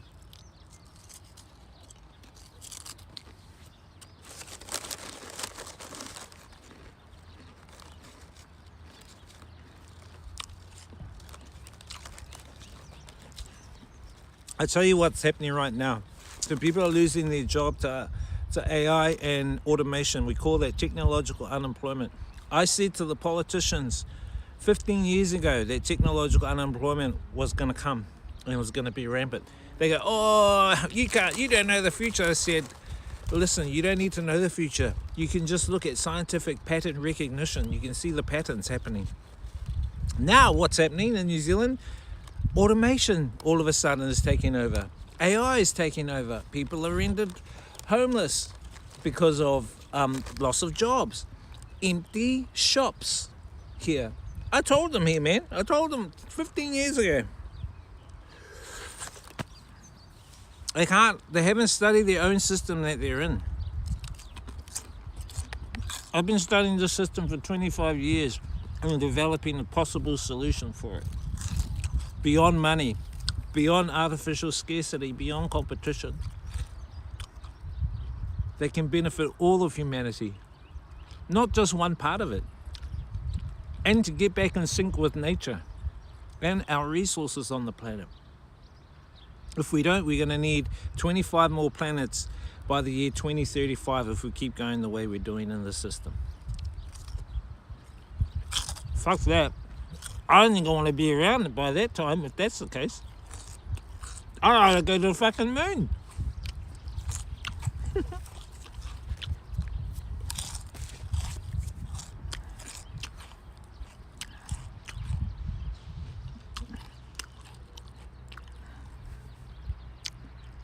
Planned obsolescence, yeah. Planned obsolescence is a big one too, dude, yeah. Planned obsolescence is when you create things to break down. So companies, they create using sub-quality products so that they break down just outside the warranty period. The more things that break down, it's waste. You're right, planned obsolescence is a big waste as well. The past does not predict the future. No, I'm not saying the past predicts the future, but there is a lot of pattern recognition that you can see. Trends. AI is doing it now. You can use AI to do pattern recognition and trends.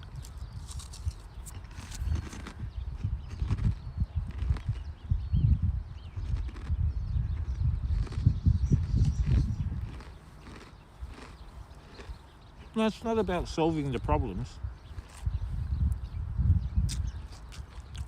It's about at least putting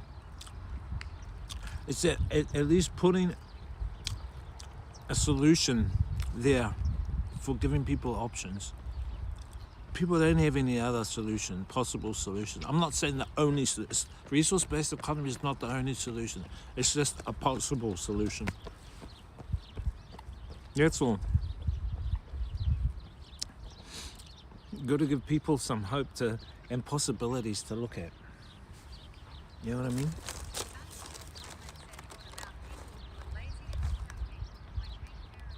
Education. Education is the key.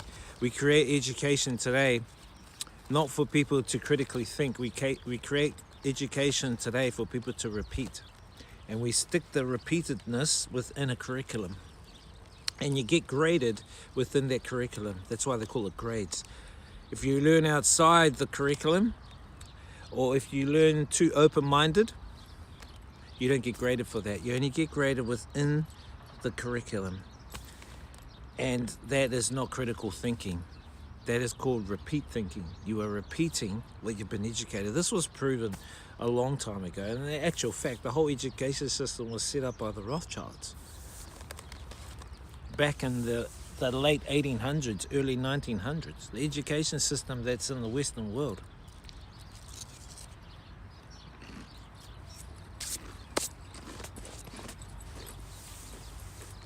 Critical thinking.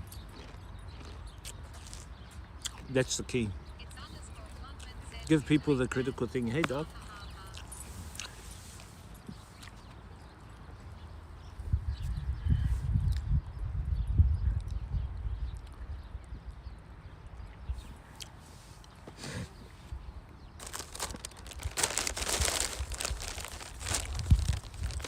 It's not a belief. It's an I also know.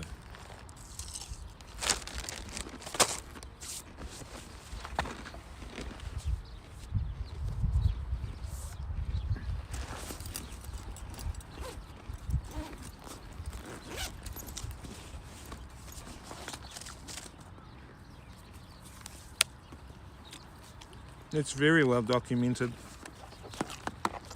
Actually, I need to charge this.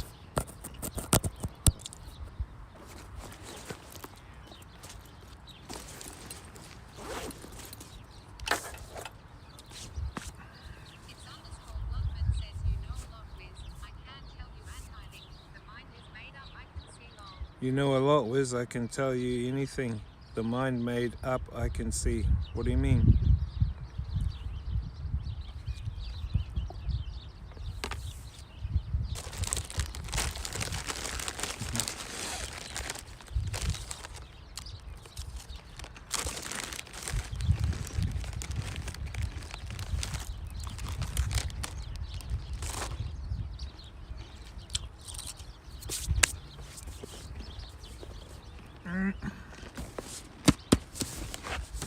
Rome. No, man, it's resource-based economy. That's what I advocate.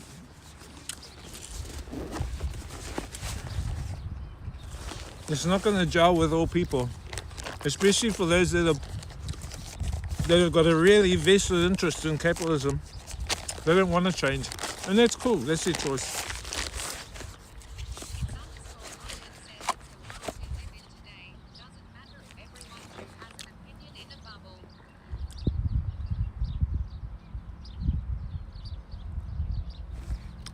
Mine are not opinions, though.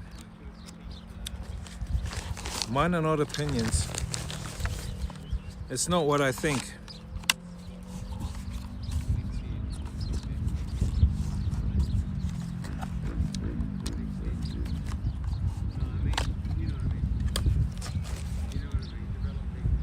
Resource-based economy is not just made up by me.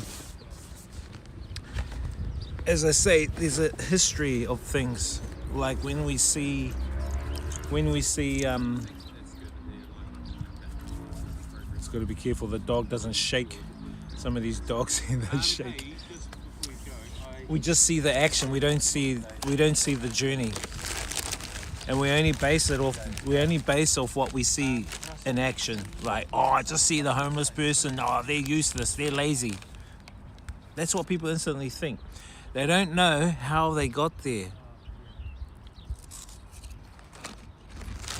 Why?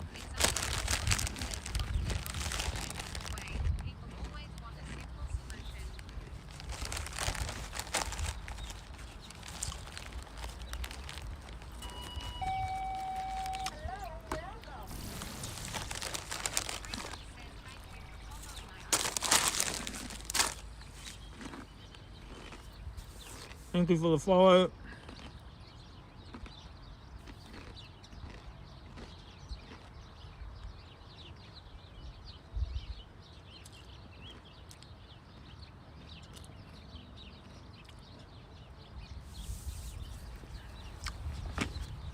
Okay, got the drone. It's a really nice day to fly the drone, chat. Really good day. All right.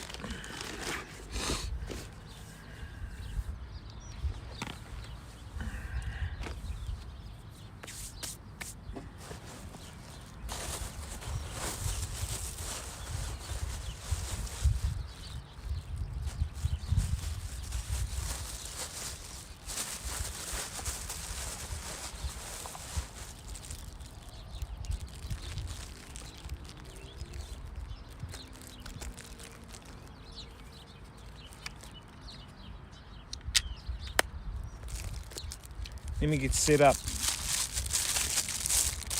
So I know you guys want to check out the the footage.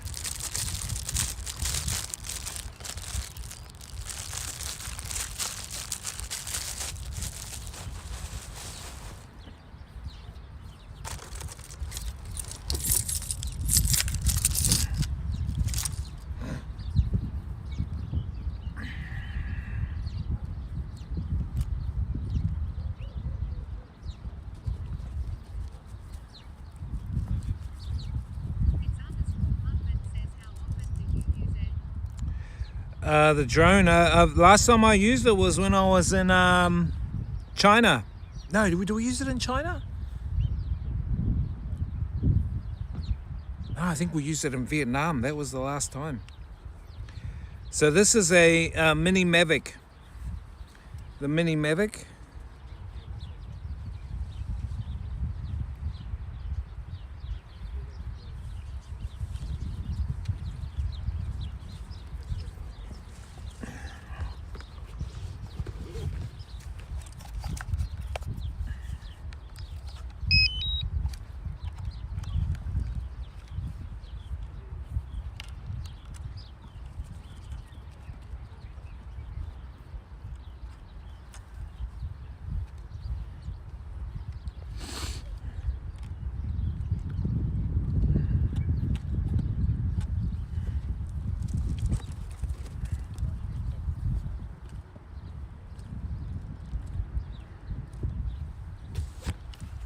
Okay, let me turn it on.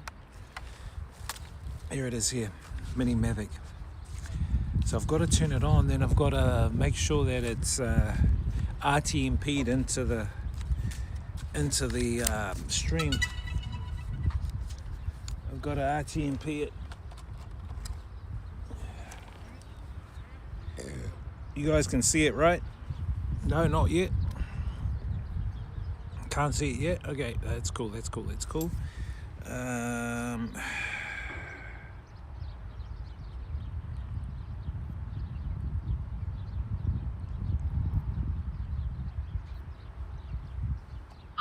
underscore Rye says, finally, it's drone time. Yeah, hang on a moment.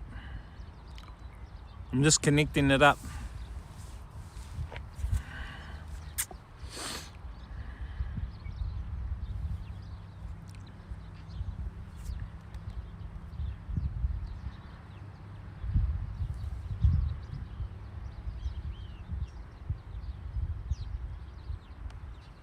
Transmission, live platforms, RTMP. It's underscore Bluntman says, always giving me shit for not talking, so I gave it to you today with lol. No, you never gave it to me. I don't mind you speaking. I'm open to any questions you have, bro. Thank you. It's actually really good that you can question me on stuff like this. I really appreciate it. Not many people do. And it's just to help one another understand at the end of the day, you know? It's underscore Bluntman says, gave it to you as in just talking lol. Yeah. I don't take it personal, man. It's good.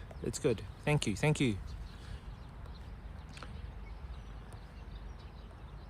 At least you're honest and you threw questions at me, which not many people do, you know? I really recommend people send me as much questions and talk about resource-based economy. Break it down and tell me why you don't agree with this or what you think about that. That's fine. Now I know what you're gonna do. You're gonna go and you're gonna look at it more now, which is good. And you'll come back with me with more questions. It's underscore That's how it Bluntman should be. says, just a young man trying to grow old one day. That's how it should be. That's how we have to collaborate. Do you know what I mean? Beyond differences, without the ego. So yeah, nothing personal. Thank you. Okay, shit, I've got to remember how to do this. Stream scenes ingest. Fuck, that's it. Ingest. Durr. Enabled. RTMP server is enabled. Drone URLs. Okay, so the URL I need to put here is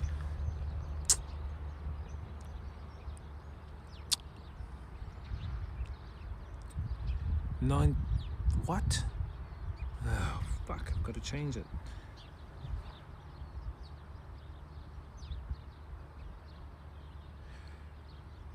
Oh yeah, okay, so we're in a flight zone, a flight path, so I've got to be careful. I can't go too high. I'm just gonna go across here because we're in a flight path. Actually, let me have a look at the map.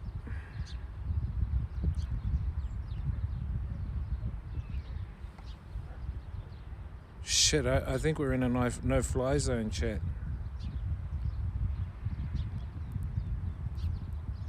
Hey.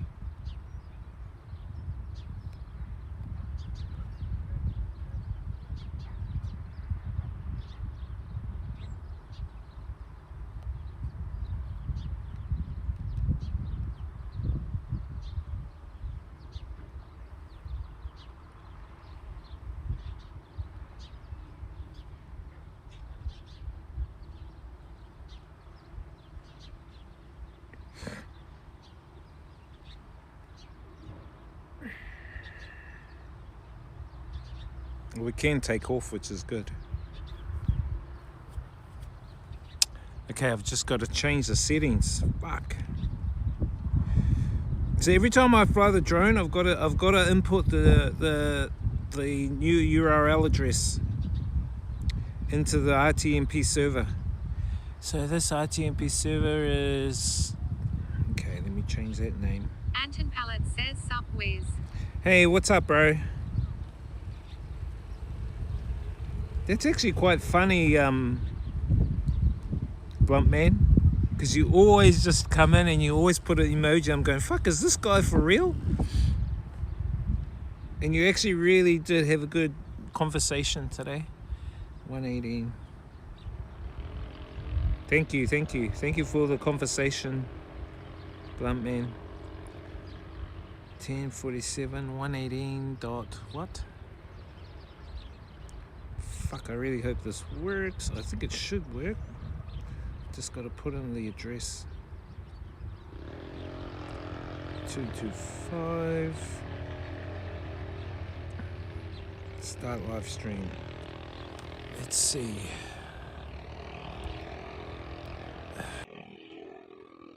There you go. So you should be able to see that the drone. Says some people choose to be quiet. I be chillin', bro.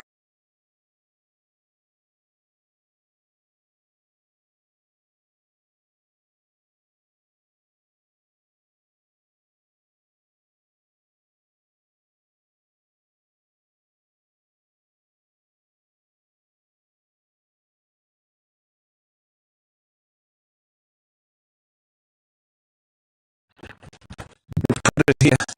It might cut grass.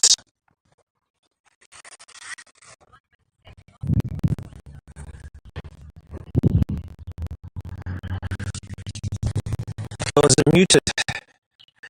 Can you hear me? You can't hear me? Mic disconnected.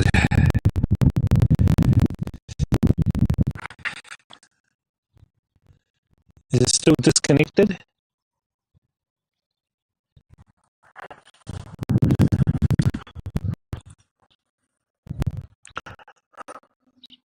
Hang on a minute.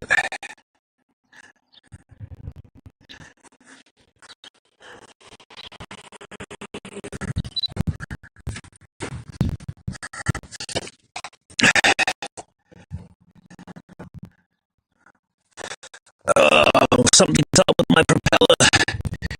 What happened to the propeller?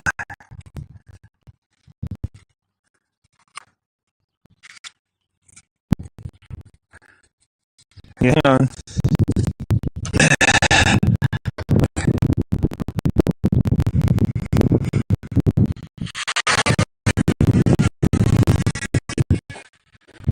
Can you see? Can you see? Can you see? Can you hear me? The audio might be quite loud as well. Audio might be loud. But this is the drone. We can't go too high up.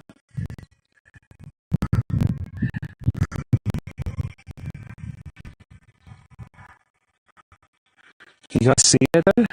Oh yeah, cool.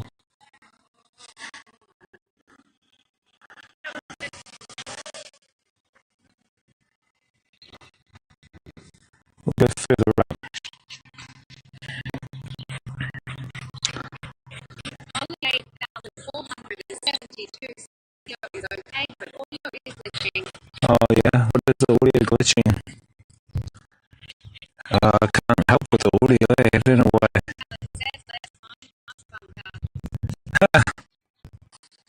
How you doing?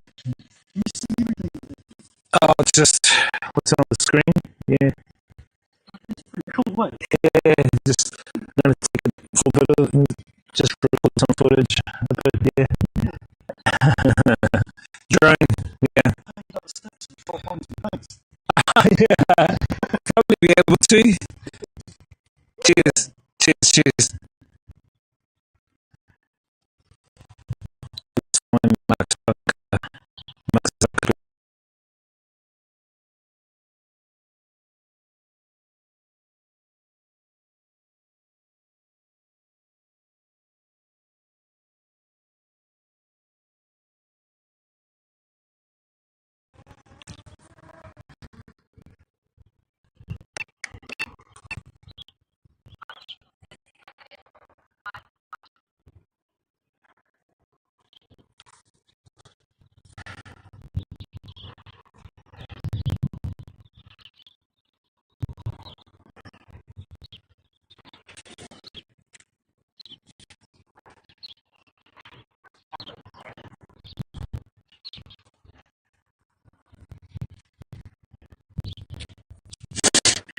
Can you hear me, chat?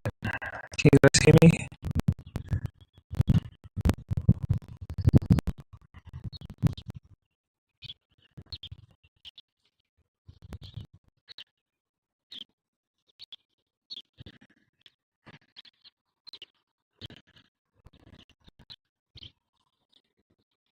This is my town.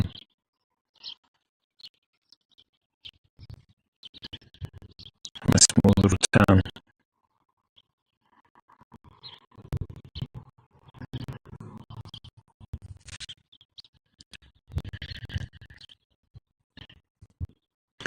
Just doing a full 360.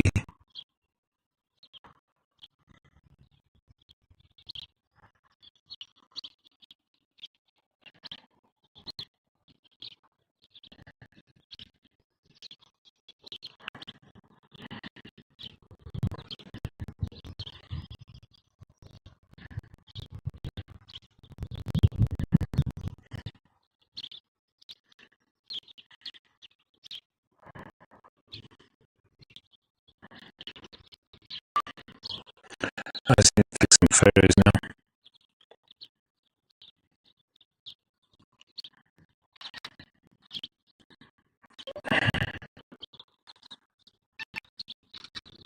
Just taking photos.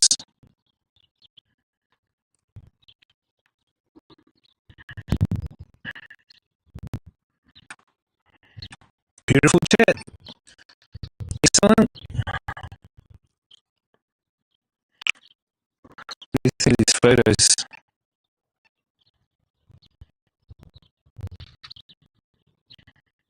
This city.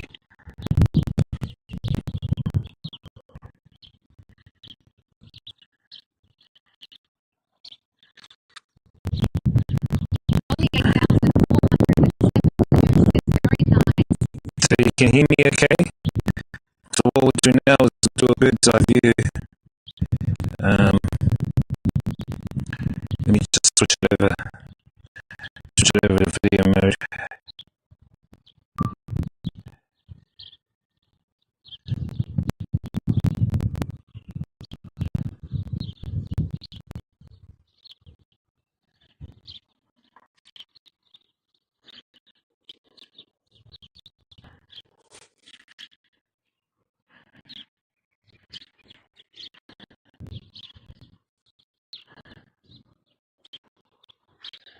Only 8,472 says audio crackling but can hear. Yeah, audio is crackling. Sorry about that. Don't know why. I'm just showing you guys some of the video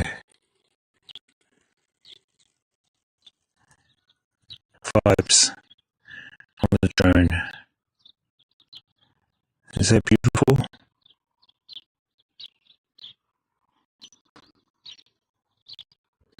Okay, that was one recording there. It's pretty cool, eh? too high because we're in line with a aerodrome, and I don't want to like fucking hit the aerodrome. But so out there is Cook Strait. Cook Strait is the water between the South Island and the North Island of New Zealand. Out there in the distance, the whole beach area.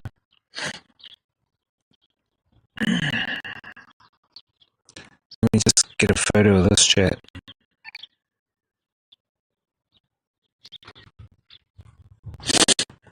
Let's get a photo.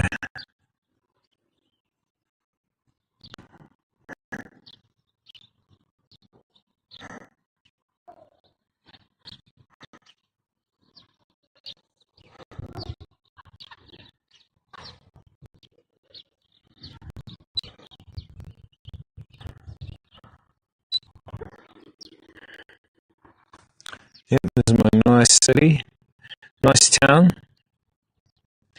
We're all the way back over there. We're actually, this is 600 meters away. Let me get one photo. Alright. Let's bring it back. Bring the drone back.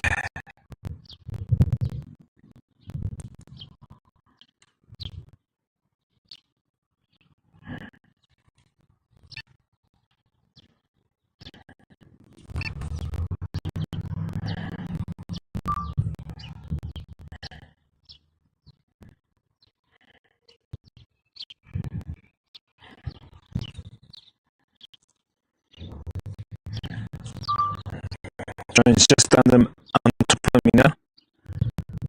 I'm right here. There.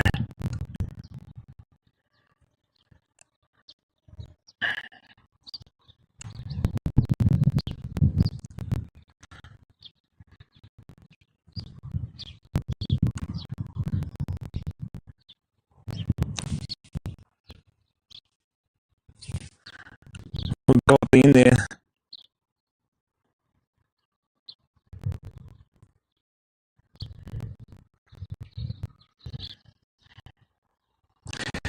This drone can go for like 7 Ks, chat. What's up, guys? Welcome into the stream. Hope you guys are doing well. Hope you guys are being behaving.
A lot of dogs around here too.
something updated while I was doing footage.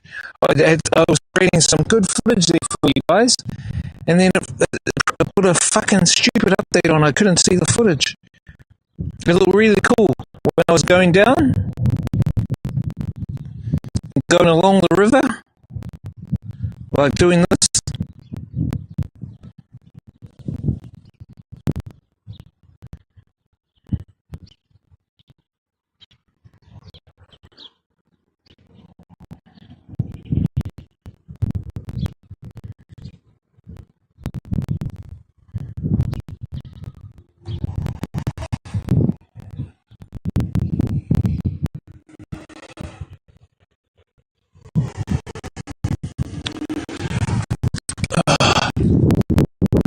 Right, that's it, chat.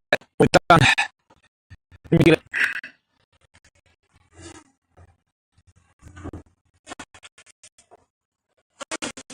Small little fly.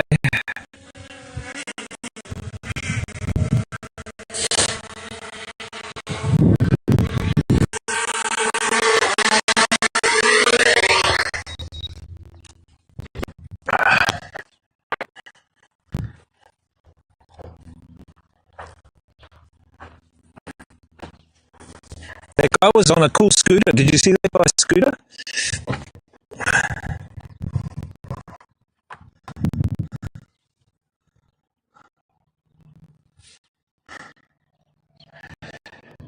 That's us. Can you hear me now?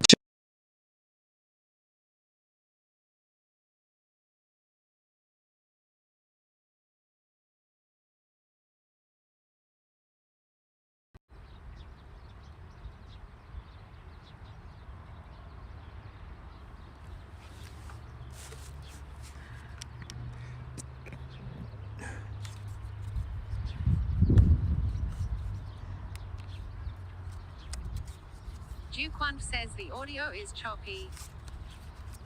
Is it still? Oh, it might be the bloody stream. Hang on. Give me a sec. Let me turn.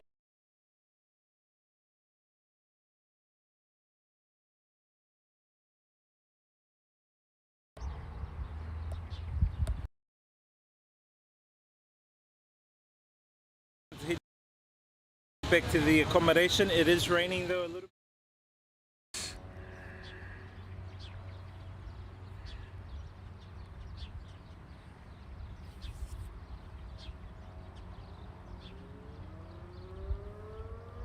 How's that, chat? Can you guys hear me now? Is that a bit better? How's that, chat? Oh, yeah, it's better. So I can see it. Hear me now? Can you hear that alarm, chat? That siren? The Morlocks are coming, chat. That's the Morlocks. We've got the Morlocks here.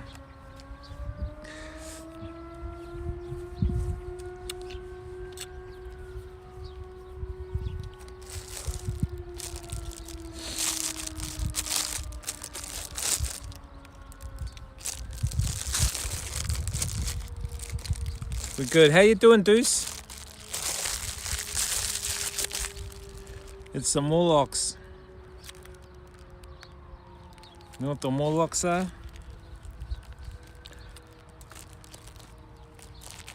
What's up, Deuce? Duquan says doing well, bro. Haven't seen you for a while, man. What have you been up to, dude? Welcome to my town, man. My small town. My small town, man.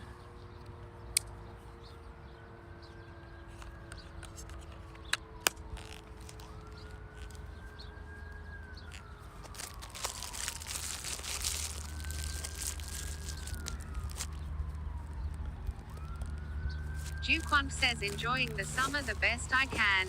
Summer in the city. Summer in the winter.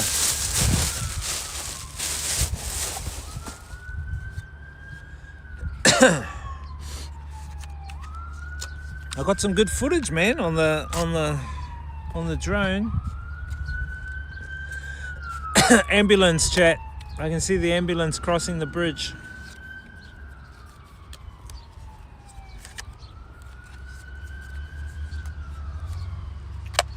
Must have been an accident. Anyway, guys, hope you guys are well. I've done a couple of new mixes. Check out the mixes on the DJ channel. We've been having some constructive talk today about resource-based economy, new social system for the world, a new possible solution. I'm not saying it's the only solution. Oh, did you? Cool, bro. Oh, you've been watching on YouTube. Oh, thanks, bro. How's it in Canada? Good, eh? Enjoying those summer vibes. Those summer Canadian vibes.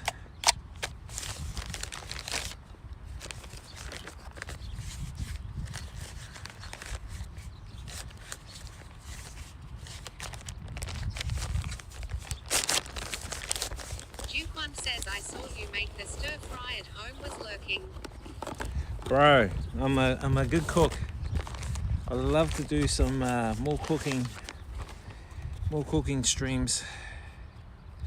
Maybe in the future.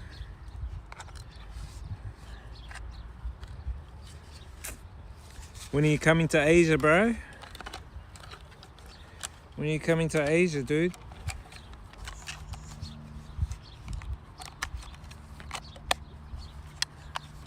Isn't Trump the new Canadian president? Isn't Trump the Canadian president now?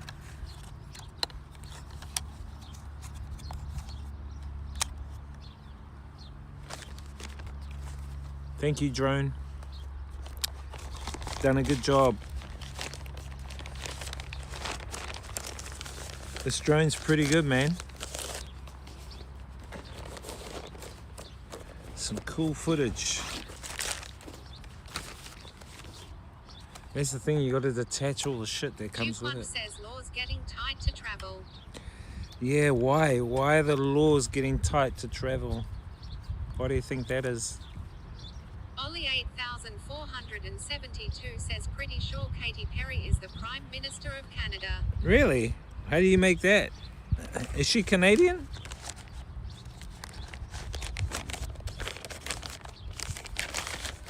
I thought Trump was president of Canada now.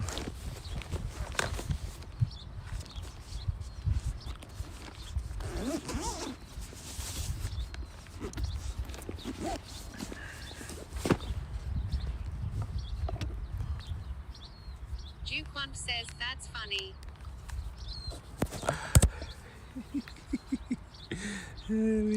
We're giving you shit, bro, I think.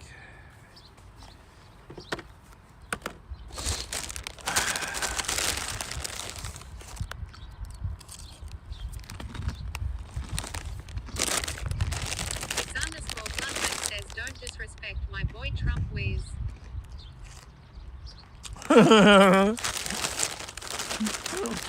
I'll tell you what I like.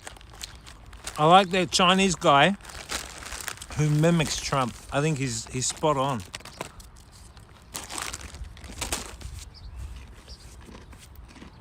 See if I can find him. It's _Bluntman says make a phone call and send some nukes to New Zealand. Robin Williams says yo. Yo, what's up, Robin? Says he is pretty good. He's pretty good. That's not nice, but man.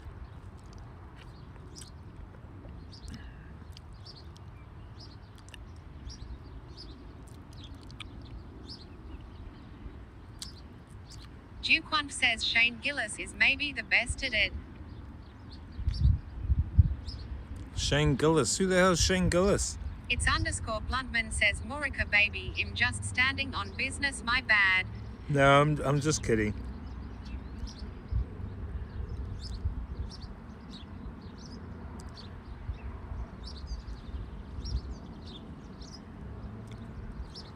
I can't find him. I forgot his name.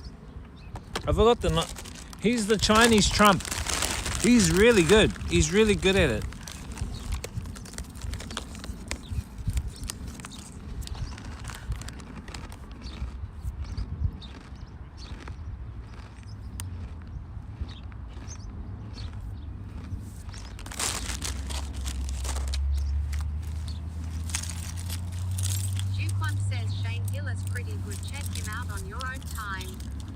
Okay, Shane Gillis.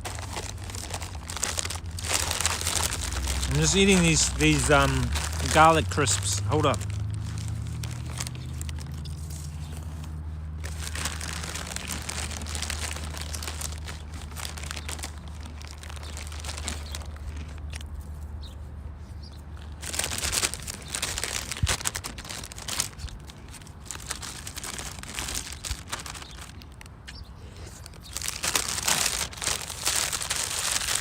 Shane Gillis.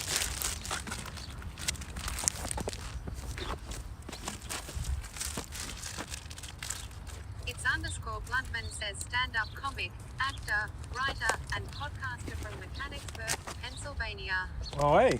Cool. It's _Bluntman says Google baby. Cool. Never heard of him before.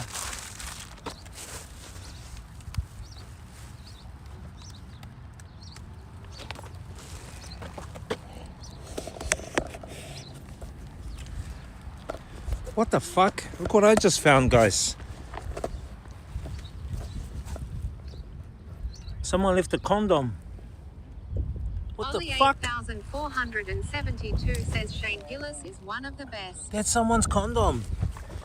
And someone's stains. What the fuck? I Ollie sat in that chair. 8472 says lol. What the fuck? That's gross, bro. I sat in that chair. Maybe someone like fucking screwed someone on the chair over there and threw the condom off after. It's fucking gross. Duke One says that's Vinner juice lol. Fuck that. No, that's fucking kiwi juice there, bro. It's kiwi juice. Bluntman says on a park bench, hell yay man. Oh, fuck, I was sitting on there and I just saw it. I thought, hey, that looks like it is a fucking condom. Someone must have banged on that chair and then threw the condom there.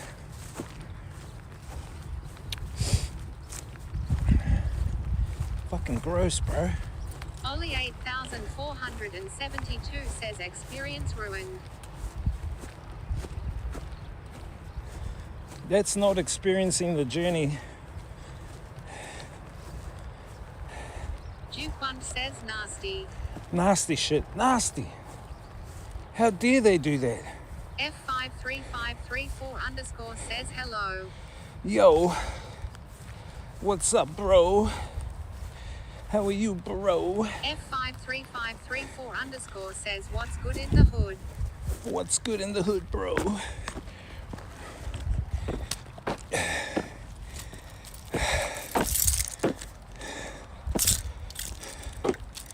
Just here on my truck. 4-wheel drive. Hold up.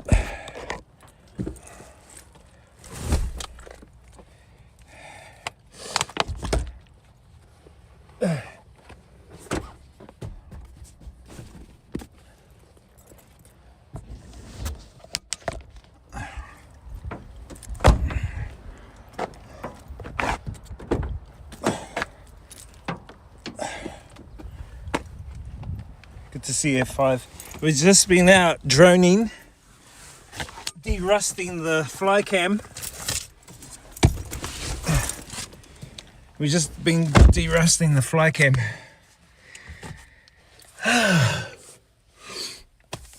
Duke One says this RAV4 guy.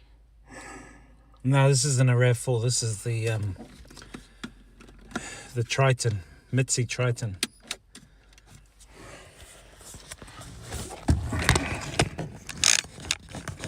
The RAV4's at home. Duke One says, did you install the cat door?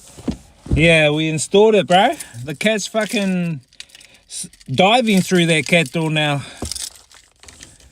Because it gets cold at night. It gets really cold, eh?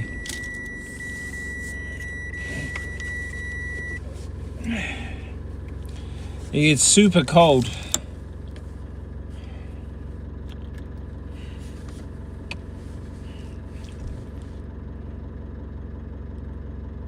Three o'clock.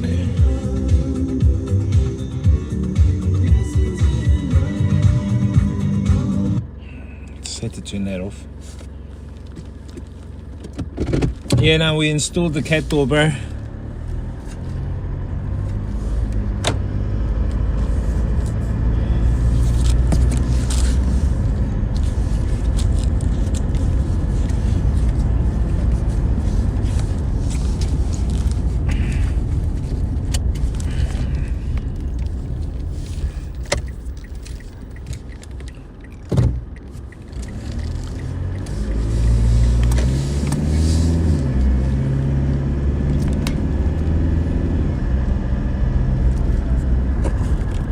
I know this isn't a good like fucking angle, but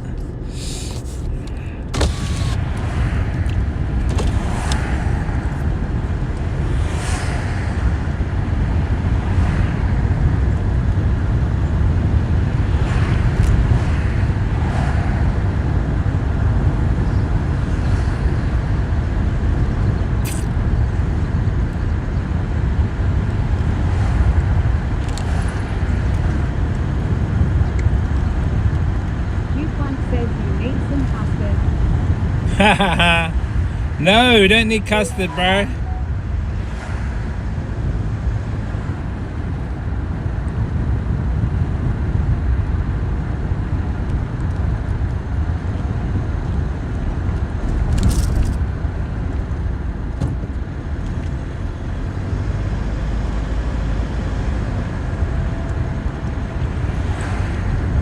This custard guy.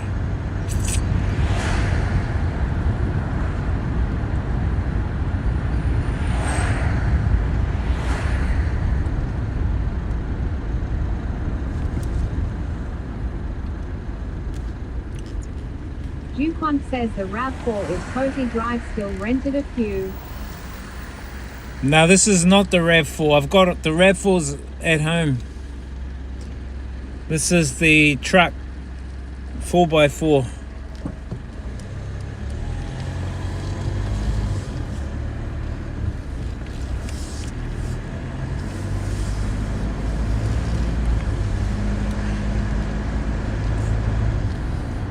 This is town, just going through town. This city doesn't have traffic lights, chat. This is, I think, the only city in New Zealand, or the only town in New Zealand with no traffic lights. We have roundabouts instead. Yukon says gas prices expensive in NZ. Yeah, it's for diesel, it's $2.40. That's the cheapest. For 91, it's about $2.85, $2.85.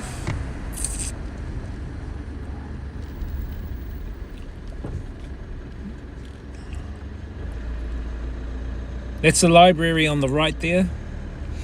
They call it Te Kahu o Waipuna. Te Kahu o Waipuna. It's the library.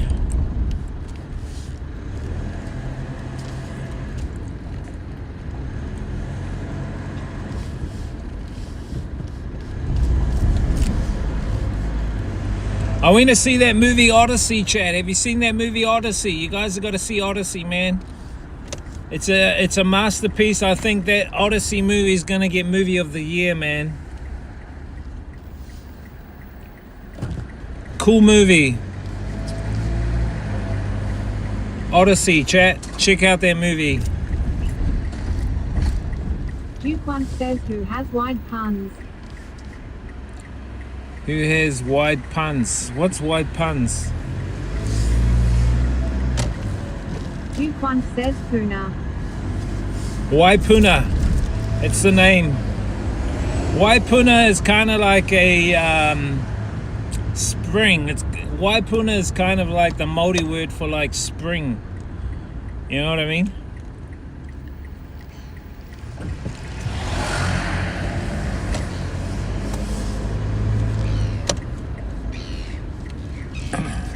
Robin Williams says Maui A.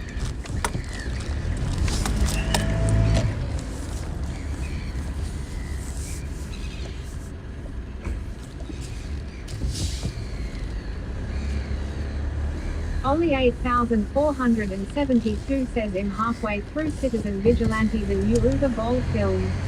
Is it good? Citizen vigilante. Anton Pallet says, is it MCD Sunday time? Nah, bro. Fuck, I hate Macca's. My mum took me to Macca's the other day, my mum and auntie, and I didn't buy anything. I said, nah, fuck off. I'm not having any Macca's.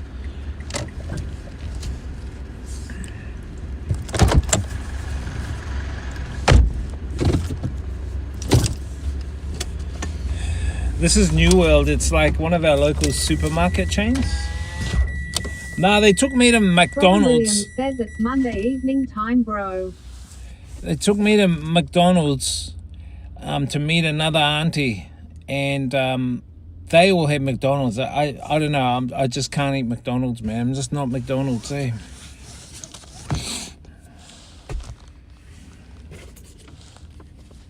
Nothing against America. Robin Williams says 6 nuggets cost $6. I would like F that. Yeah, exactly. Anton Pallet says screwed at US brand. Dude, don't say that. Blunt man will get angry.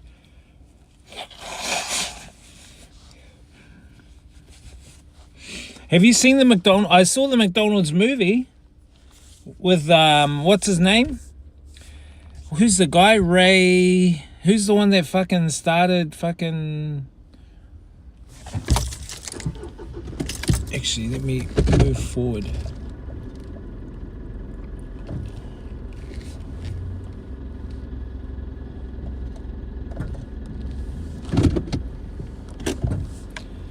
What's his name? Ray Kroc. Ray Kroc. See, I know who the McDonald's guy is. Oh shit, I got one of these bars. One of the chocolate bars I had. Need some energy. And I come here, my mum wants some muscle, so.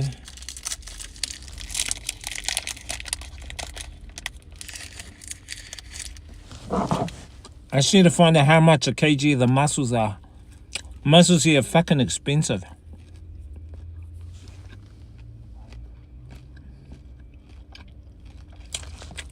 Mussels here, minimum $10 a kg. Whereas in Auckland, it's about $3 a kg.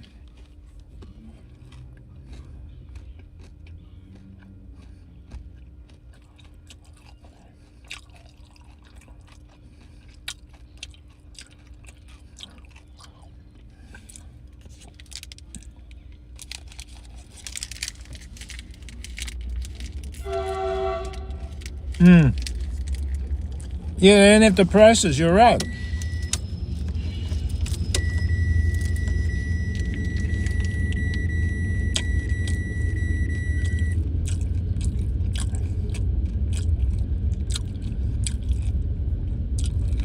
They don't have the prices, yeah.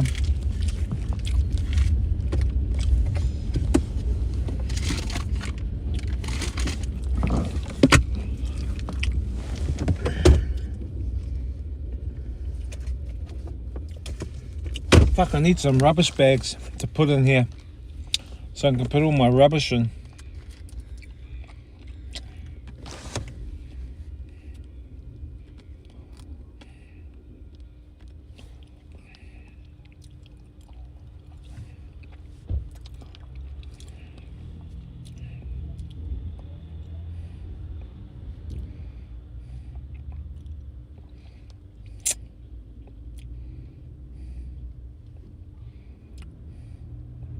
Oh, my cousin Jacob, he's in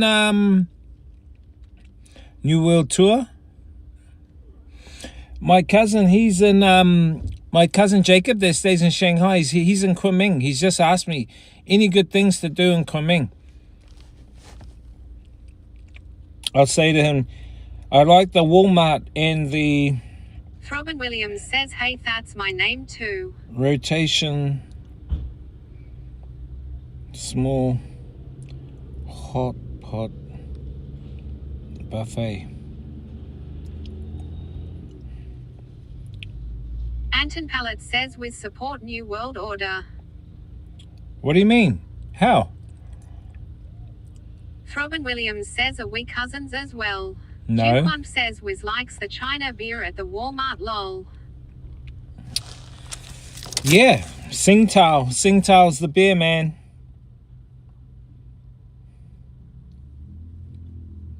I love the Singtao.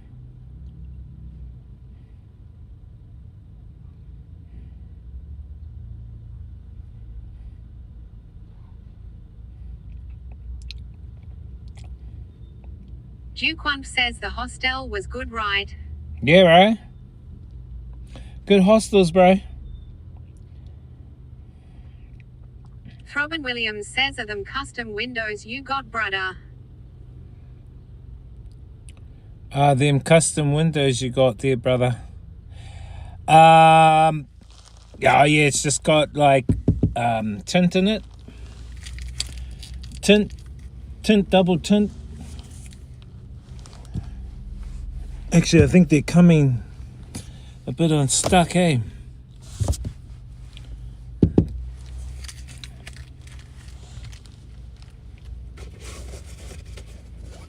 You got good eyes. Good observations. Now I need to get some muscles in here. And then we'll look at, see if I can get some more Juquan says, health did bars. you get to watch the All Blacks? Yep. I watched the All Blacks beat Ireland. I think the score was 40-21. Then I went to go see that movie Odyssey. The movies that I've seen lately is Odyssey. There's a Chinese movie called Wings of Dread. Wings of Dread. Basically, it's got that guy. That I think he's Malaysian. He's a Malaysian martial artist. Juquan says, I got Molson muscle here. He's a Malaysian martial artist, and he's like he was in that movie Raid, R-A-I-D, Raid. That guy, and then Ashton Chen. Ashton Chen's one of my favorite Chinese martial artists. Young guy. It's got him in there. And what they're doing Robin is... Williams says, Helen of Troy, the face that launched a 1,000 ships.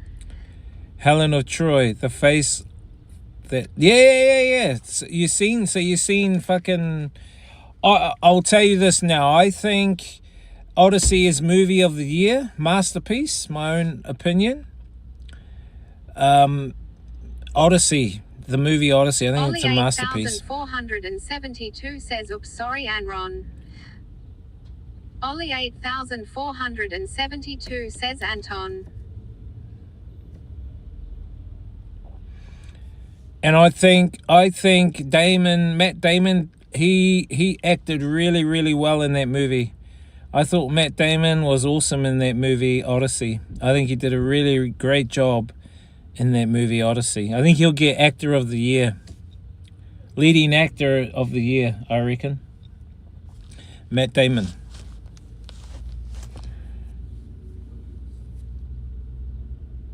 It was really cool. I don't want to spoil it, chat. You guys have got to check it out for yourselves, that movie. Anton Pallet says Wings of Dread, I think, not Furious. Oh yeah, Wings of Dread. So Wings of Dread, check out that movie, guys. They're like, there's two girls fighting in the space of a fucking toilet cubicle, airplane toilet. You know, the airplane toilet? You go on an airplane, you take it. There's two chicks. 472 says, look up the Furious, crazy new Asian action movie. Yeah, I've got that. I've got that one. I've got that movie. I was going to see it last night, but I thought, I'll wait till tonight.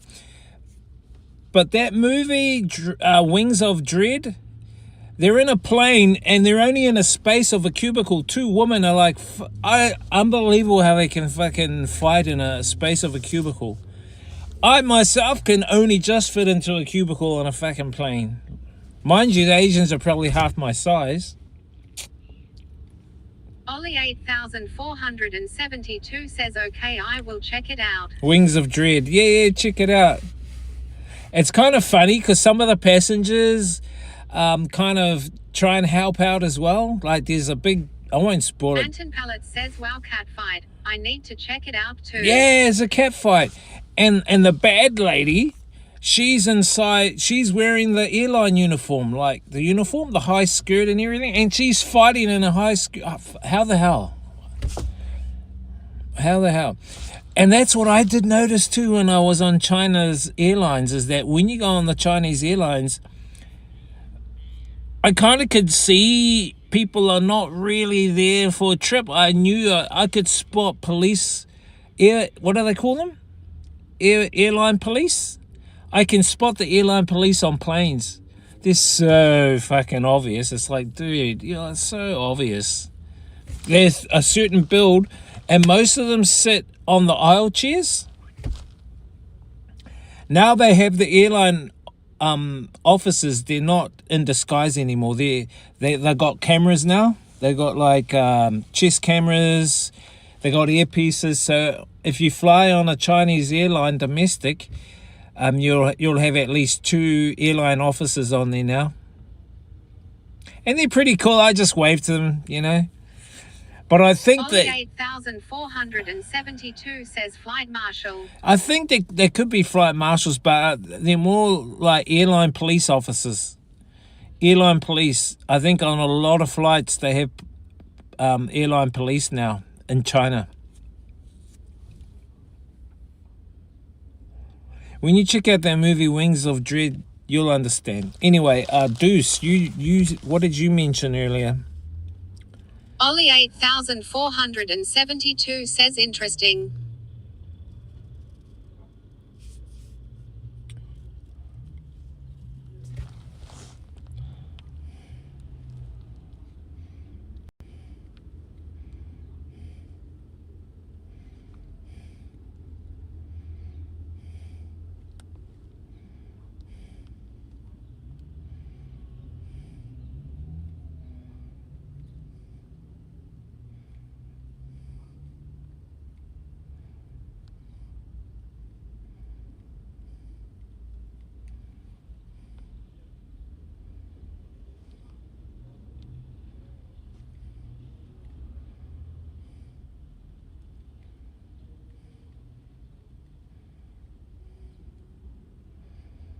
Hang on, chat.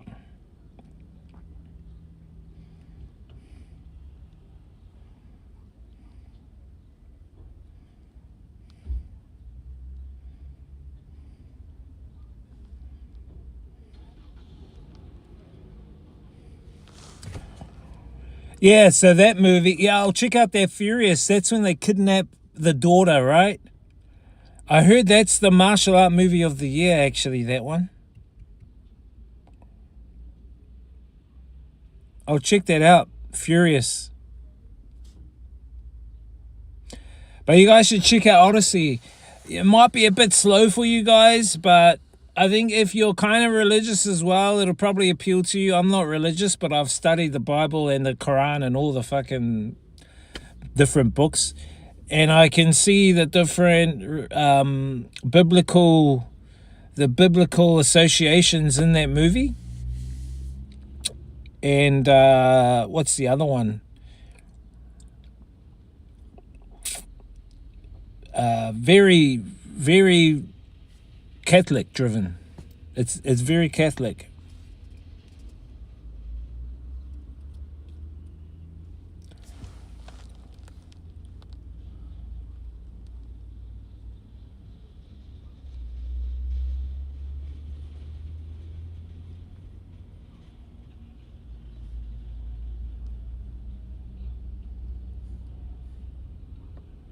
Anton Pallet says, is it the best Nolan movie, Wiz? 1. I would say 1. You guys have got to check it out. You guys got to check it out. It's kind of weird and all. Not weird, but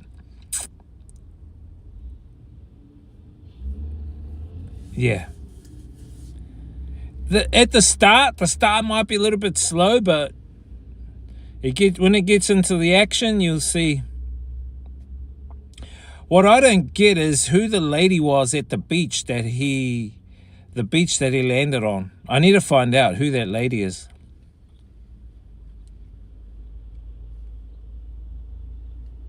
I mean, I know who she is actor-wise.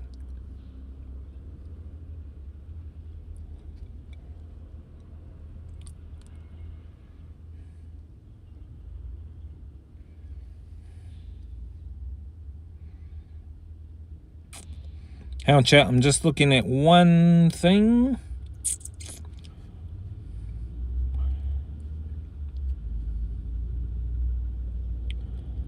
And then I'll go in and get some mussels.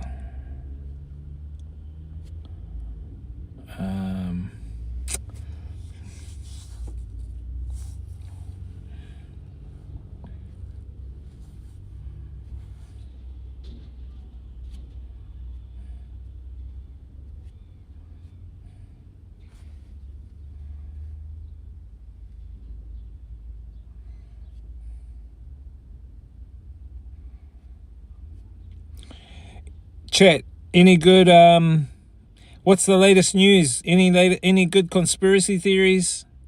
You guys come across any conspiracy theories, chat?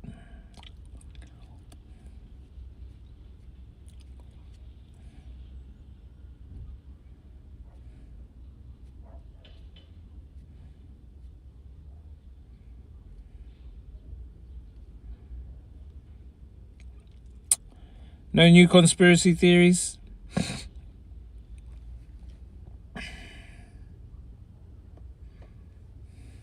Anton Pallet says, have you watched Ip Man Kung Fu Legend? Ip Man. Which Ip Man? There's so many Ip Man.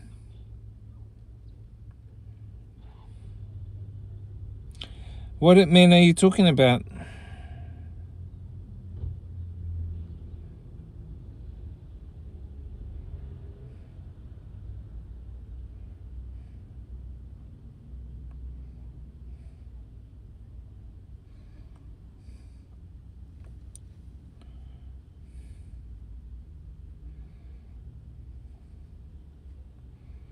Anton Pallet says the 2026 one. What? Is there a new one out? Fuck, how many Ip Mans are there?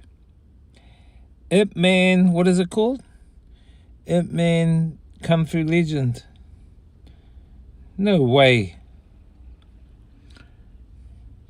Shit, there is. Hour and 38. Dennis Tor.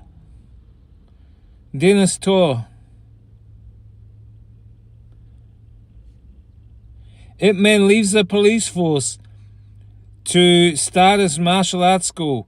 When a Western boxing gym acquires all martial arts properties, he must protect the tradition from being wiped out. Duquan says ONGBAK was dope. Ong-Bak, the old Ong-Bak or the new Ong-Bak?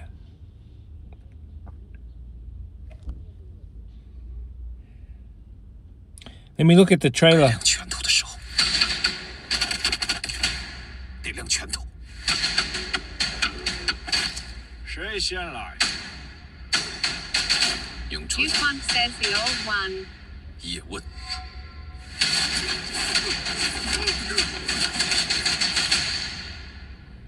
自古以来，各门各派都有自己的规矩。香港的我很不景气，洋人手上。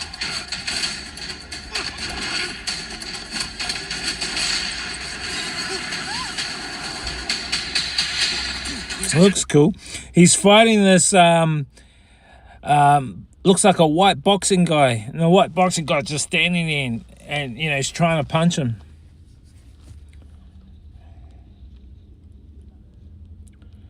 The old one, the old Ong-Bak. Oh yeah, yep.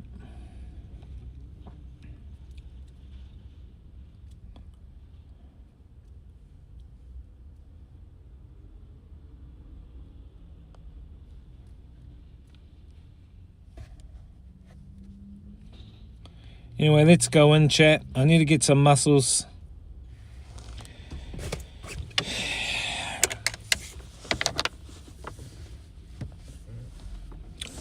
I'll take you for a ride somewhere else, but maybe tomorrow. I've got the fishing lines. I was thinking of doing a fishing stream. We go down to the river mouth, and then we do a fishing stream. Go catch some snapper. Snapper's the fish here, man. Duke One says Canadian Ninja was the bomb lol. Canadian Ninja, American Ninja. Have you seen American Ninja? See if I got some money.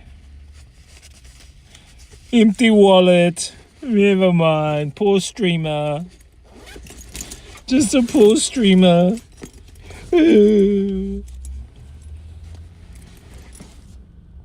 Poor New Zealand streamer.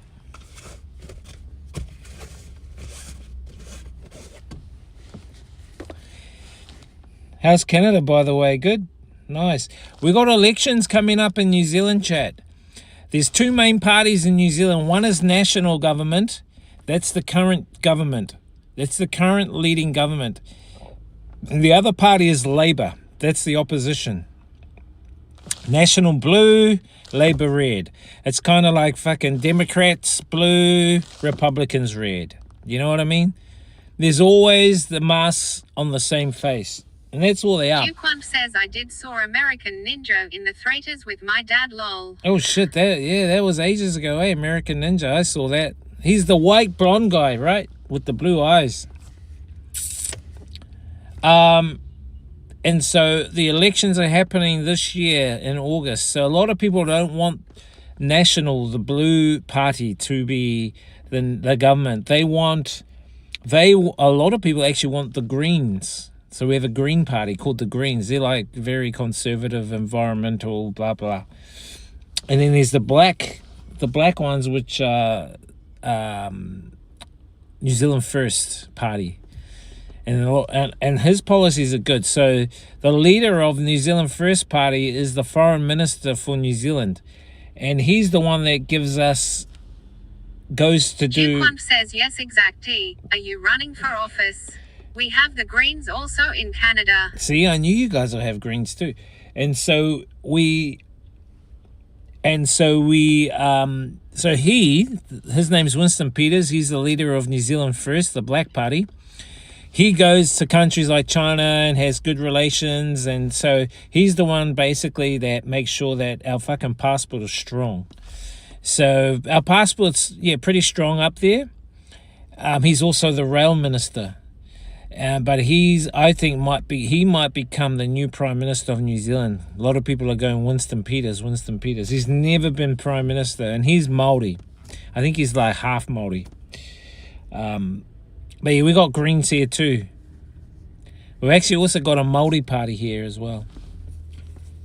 But they've fucking got no vision. Anton Pallet says who you support. I'll be honest, I don't support any of them.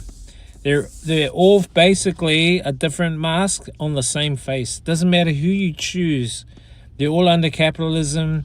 They're all under that same... they're all following the same agenda, if that makes sense. It's just a different route. It's just a different avenue, a different road, but it's the same agenda. Do you know what I mean? If I was NPC and I was going to vote, I would most likely vote for either New Zealand First or the Greens. I don't want Labour or National. Those two parties are controlled by the Freemasons here in New Zealand via what they call the Business Round Table, which are made up of the very rich of New Zealand, but they're Business Round Table.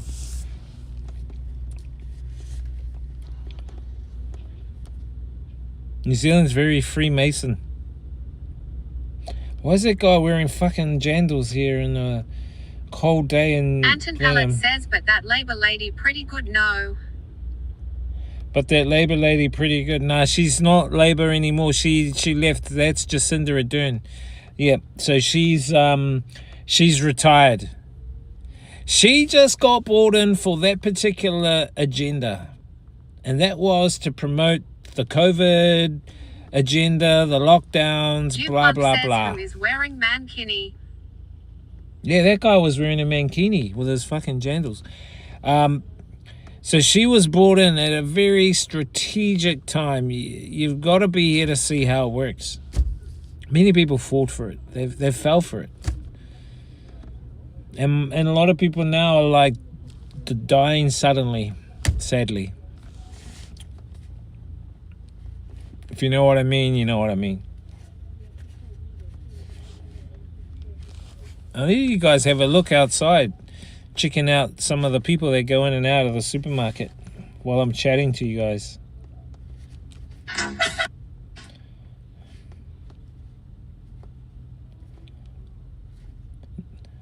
No hot chickers here, like sorry about that. This is New Zealand. This is not Asia. And if you're a girl watching, no hot guys here.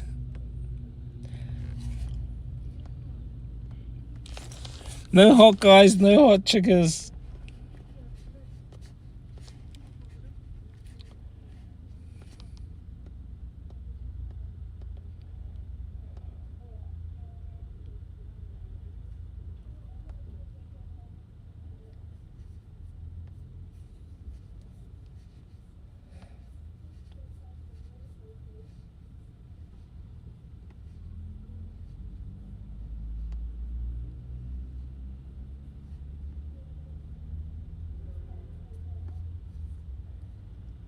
Yeah, well, we've got the cat door in. Okay, let's go inside, chat.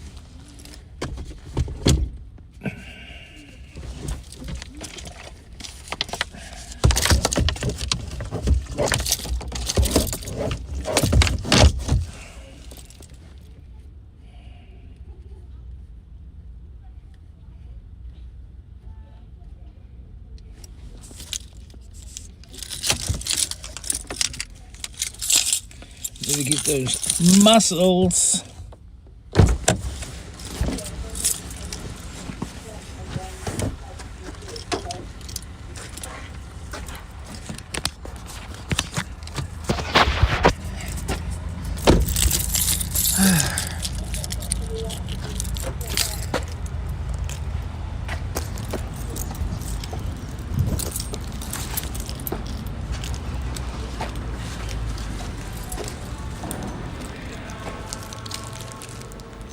Rubbish.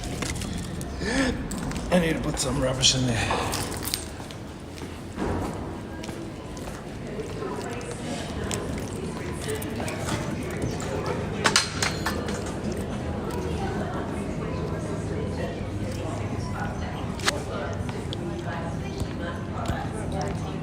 My mum likes banana bread, so I'll get her some banana bread as well. Oh, how much are those sweet potatoes? $5.99 a kg. Fuck, that's a rip-off.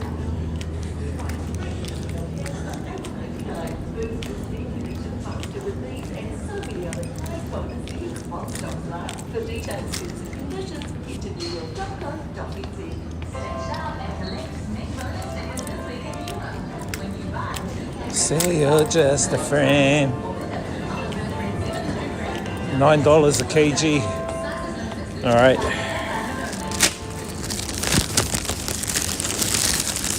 You say you're just a friend.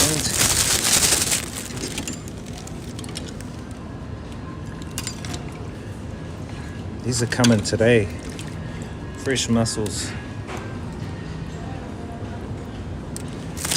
One.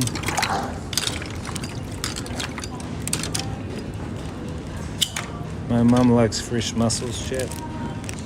2, 3.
1.2. Oh yeah. Hello.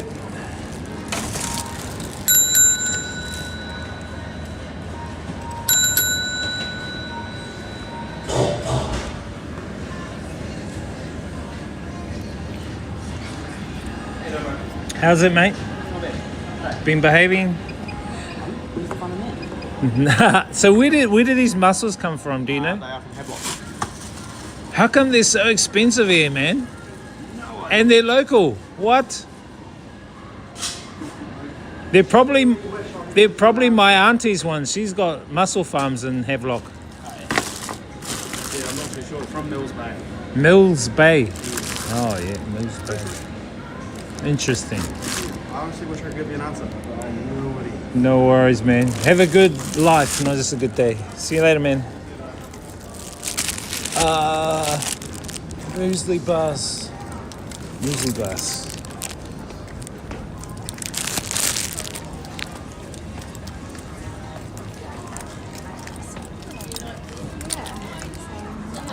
Space on this. Yeah. Down the bottom. Down the bottom. These are the ones. So expensive, chat. Very, very, very, very expensive.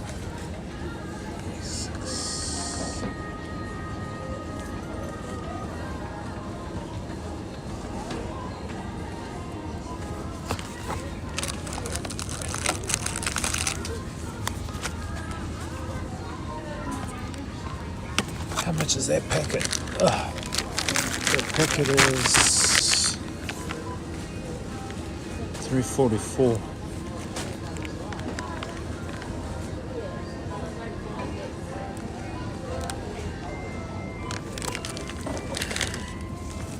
That'll do. And I'll get my mum a banana cake. She loves her banana cake, my mum.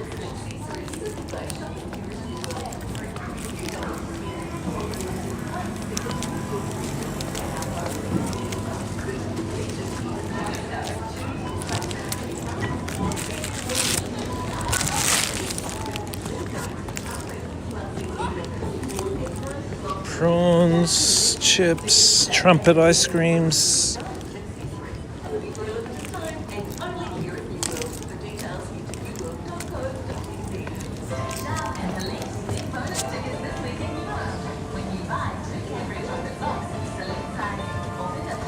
What? Dried apricots are better than fresh, in my opinion. Yeah.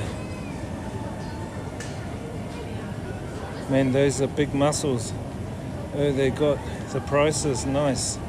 Do you ever give your mum the Whittaker chocolate bars? She's already got heaps. They're better in Canada. Tariffs from Trump. Yeah, my Tim Tams. So that guy Matt, he named his name after this brand. Tim Tams backwards.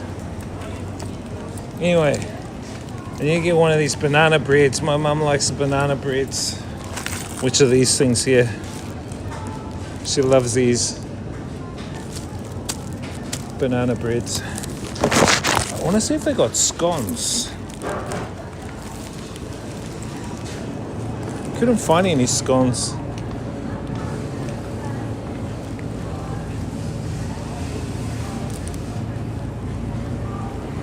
Or pies. They got pies. Pork pies, butter chicken. Are these scones? Oh, they are scones. They're cheese scones though. They're not date scones. I like date scones. Oh well, that's enough chat.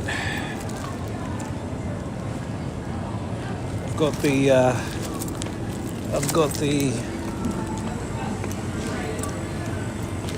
muesli bars and the banana bread. Oh, the muesli bars and banana bread.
No worries. 78, 9, Yep, so that is correct.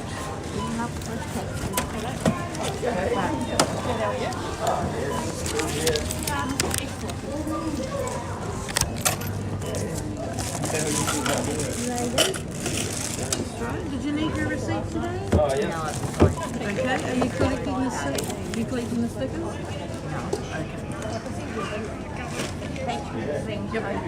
That's all right. And maybe you can change. Yes, please. Can't say we've done pictures on the net. Thank you. Have a good night. See ya. Change over, eh? How's it going? Been behaving today? It's good.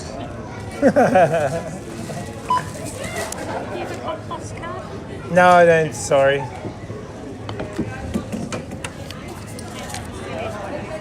Yep. Yeah.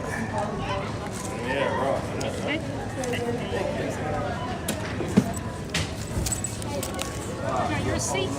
Yes, thanks.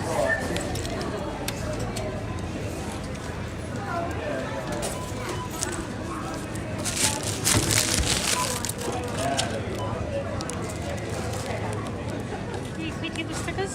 No.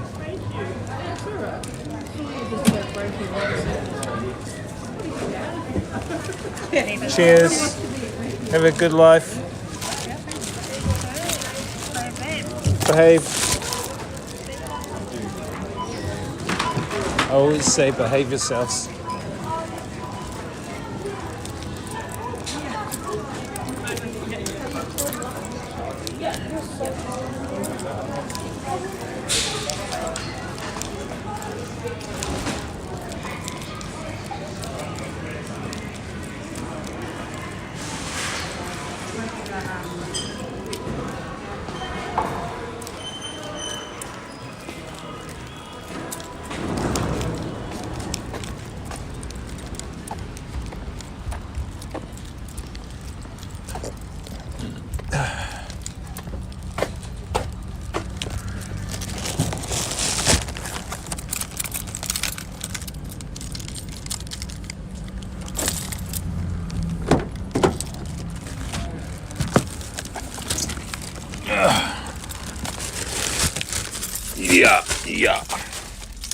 Yeah. Anyway, what's good, Chad?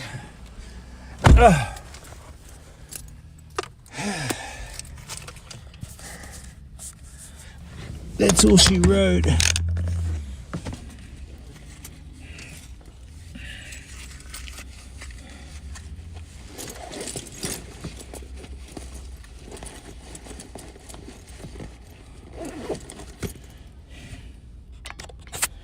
One muesli bar.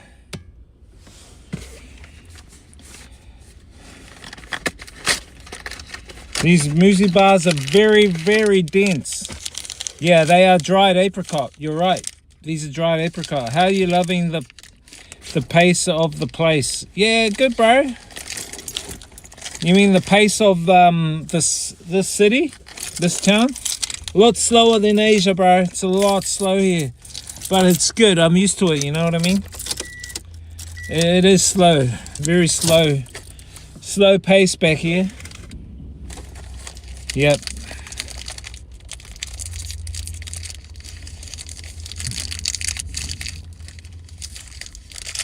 Yeah, this is dried apricot.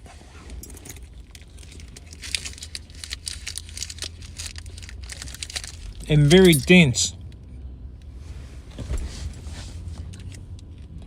I usually have one or two of these.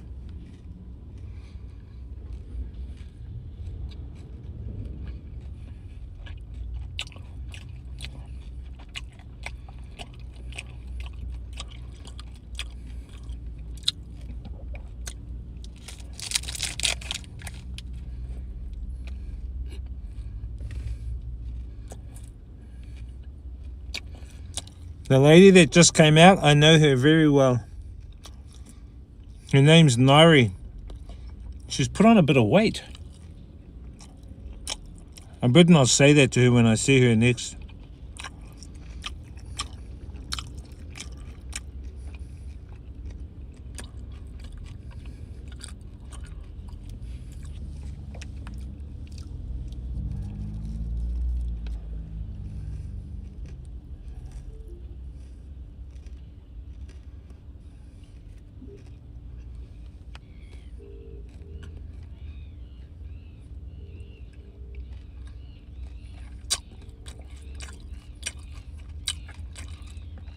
Say hi to Oprah.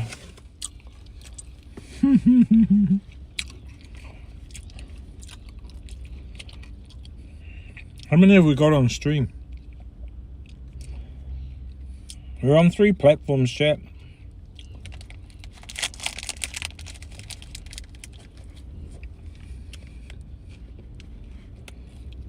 I take you guys for a quick ride to the beach. You want to go to the beach?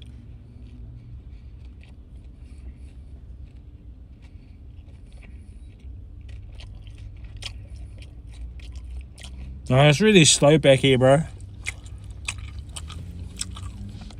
But this beach, nah, we'll go probably tomorrow or the next day for fishing.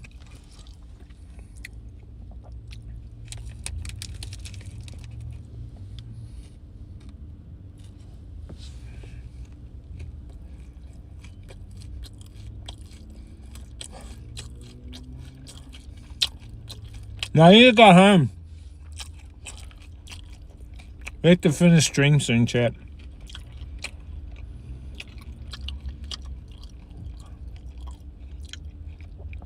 We'll go to the beach another day. Try and do some fishing.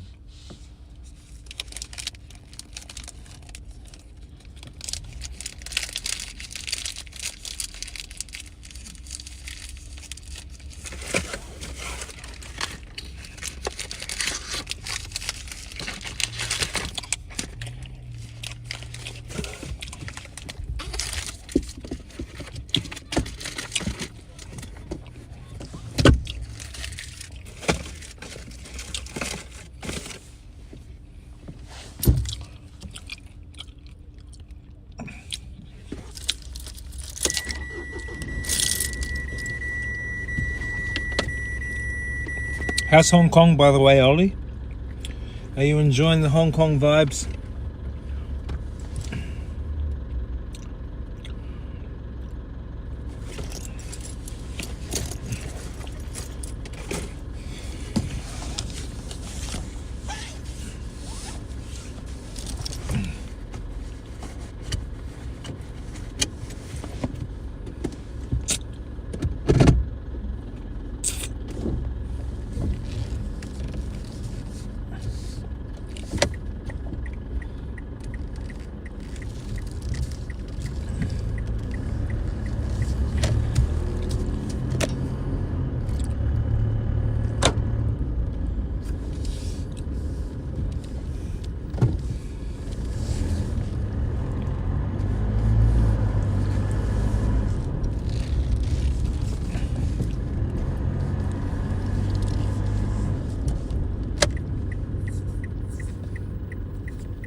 The cat door is good, man. That guy did a good job with the cat door the other day. All good there? Cool, right? Why is the TTS not coming up? It's kind of weird.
See how nice and clear it is here?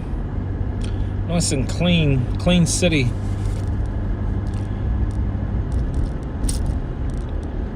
Blenheim.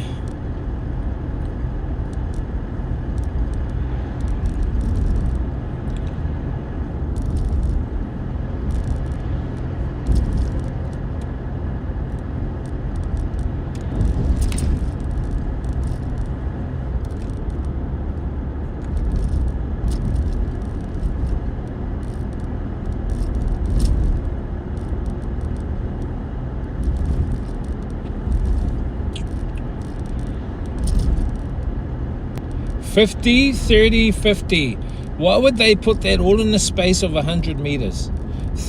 50 Ks, 30 Ks, then 50 Ks within a space of 100 meters. That's pretty stupid.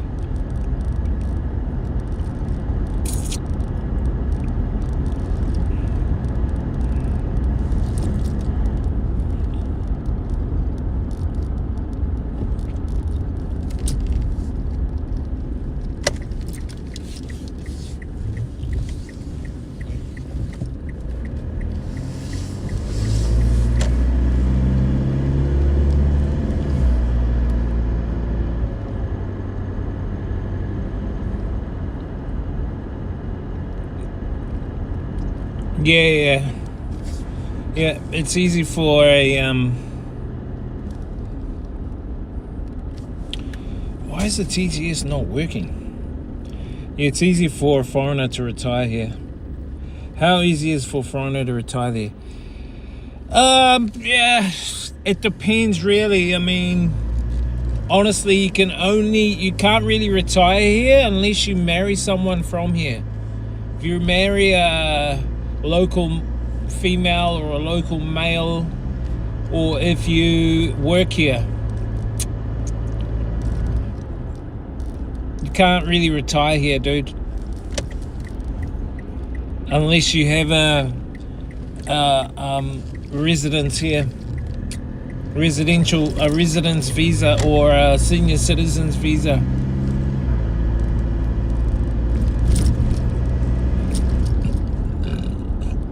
If you have a residence visa or senior citizens visa, then maybe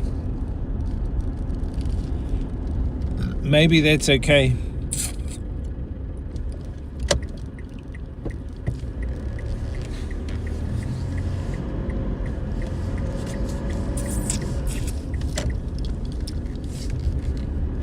Let me just pop over here.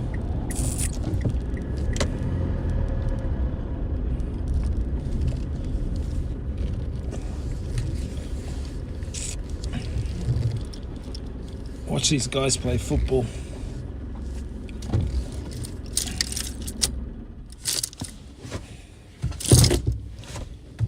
So nah, you can't really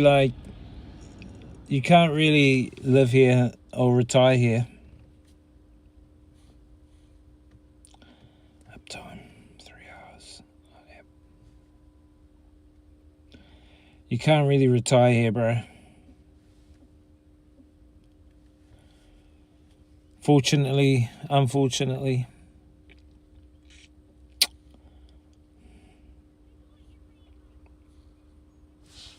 You know what I mean?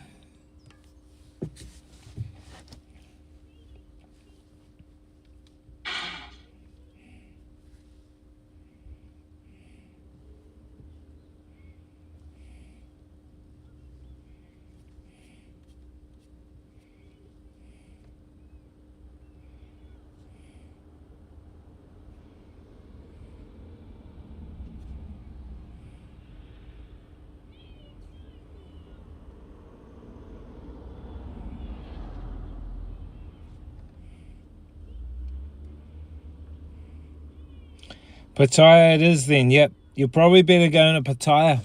The visa's a lot better in Pattaya.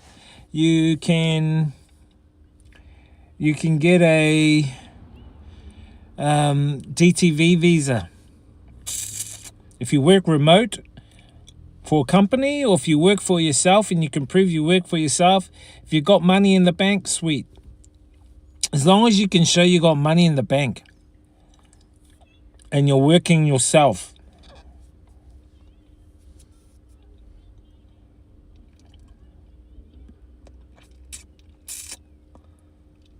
Like you're your own content creator.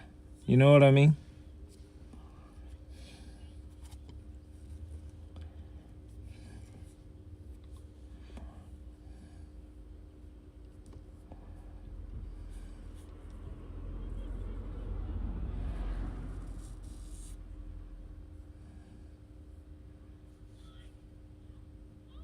Pattaya it is. Yeah, bro.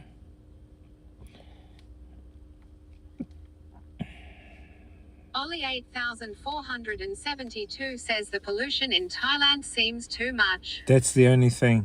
I mean, you look here. Look where I am. Look at this. Beautiful. Blue skies, no pollution, clear. Clear as day, man. See? But yeah, that's the only... There are some pros and cons. The pros, as I say, are budget friendliness. Your money goes a lot further in Asia than it would if you're in a Western country. Things are open almost 24/7. There's always something to do. You can immerse yourself into the population without being judged. If you fail, people support you there. They don't put you down. In New Zealand, it's the opposite. In New Zealand, your money gets chewed up so fast like that. Also in New Zealand, they have a thing called small poppy syndrome. And it's because there is a small amount of people in New Zealand. So people know people. And people judge you based on how they saw you in the past. They don't judge you on how you are now. So if you've changed over your life, people don't notice the change or see that or talk about those changes. They just see you from how they last saw you in the past. It's like you'll always be that boy back when you were 12, even though you're now 30 or 40 years old. Do you know what I mean?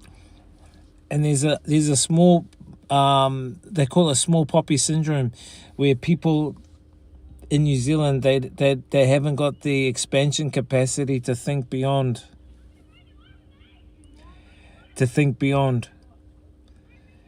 Because they're only in a small narrow window. They haven't been overseas. They haven't traveled. They call it small poppy syndrome. I'm not saying every New Zealander is like that. No.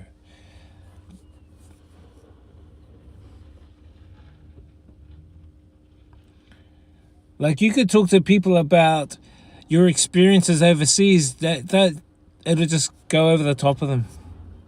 They'll rather listen to the mainstream media than listen to your stories overseas. It's kind of weird. It's really weird. And then the pluses is the clean air here, way cleaner air. Back over in Asia, yep, that's a big con, is the pollution. Really low pollution. I mean, really high pollution. Really high pollution.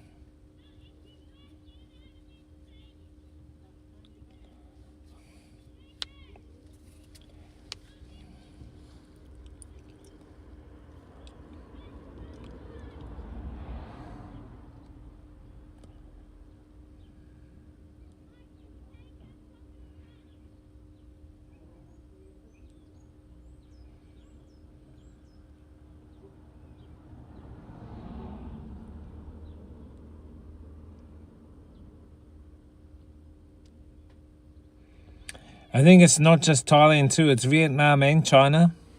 Those are the massive cons. The massive cons in Asia is the pollution, big time. Pollution and the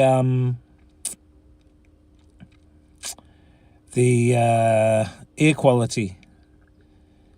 Pollution covers things like even polluted rivers, polluted rice fields, polluted streets, meaning rubbish in the streets, rubbish in the rice fields, rubbish in the rivers. That's contributing towards pollution.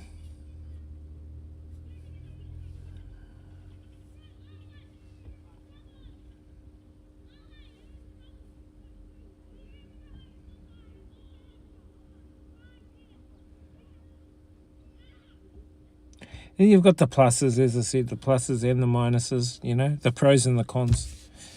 The earlier question by, what's his name? Bluntman, he asked before, which country would you recommend to live in based on the countries I've been to? So I'll exclude New Zealand because that's always going to be my native country. But I suggested 3 possible countries that I would recommend to live in. If you were to move to these countries, one would be Vietnam. Why? Because it is budget friendly.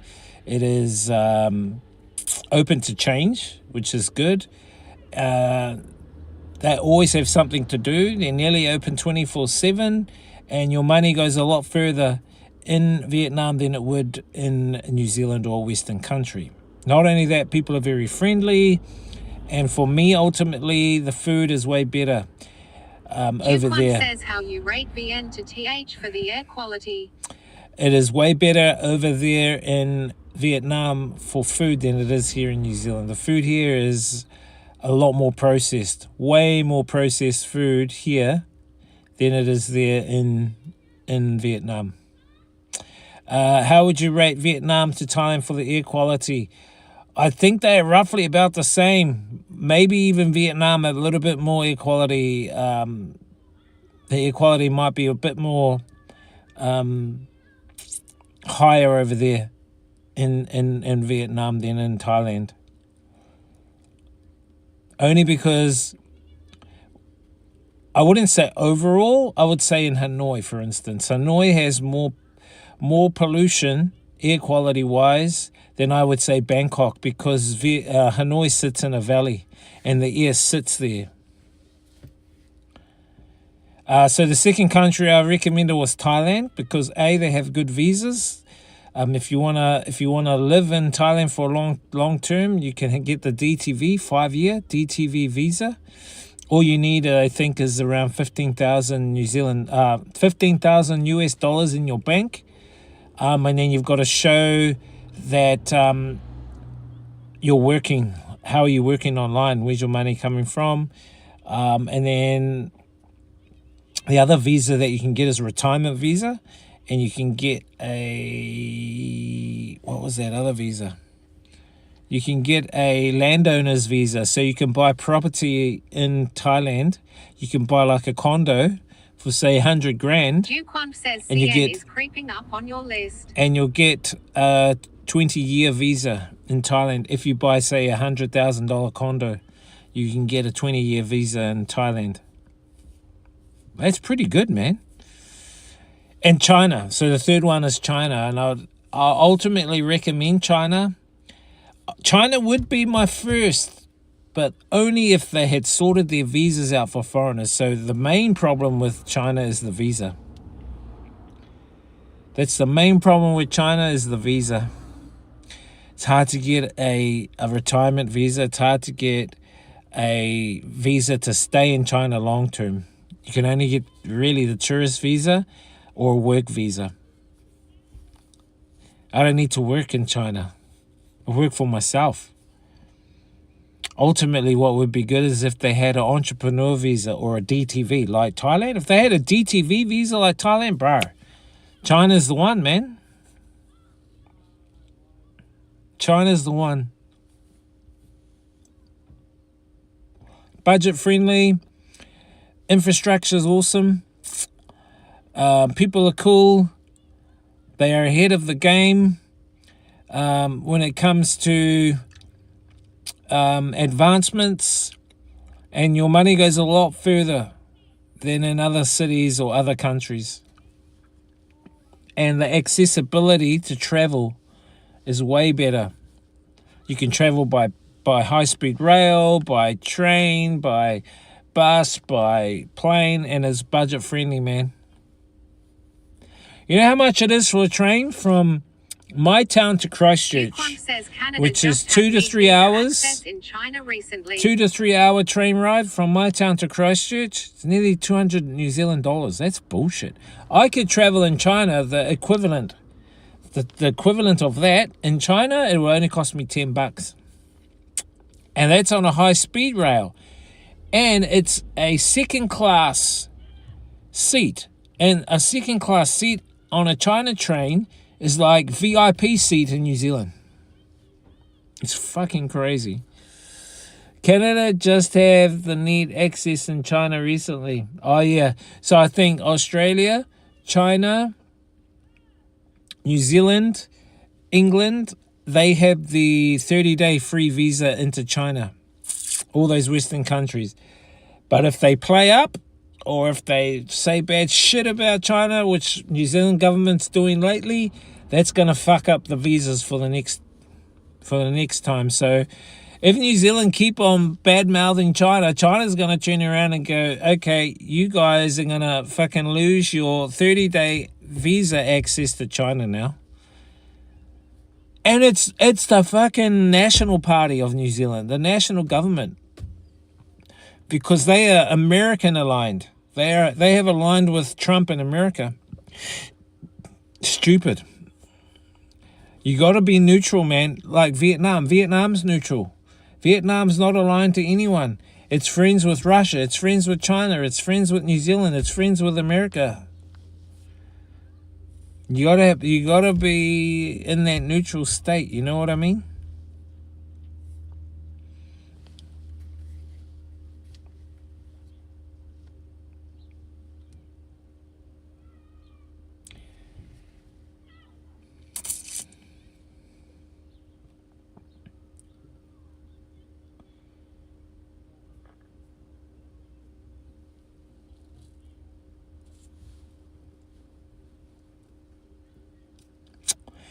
Anyway, chat, I'm going to finish stream. Thank you guys for popping in. We've streamed for 3 hours.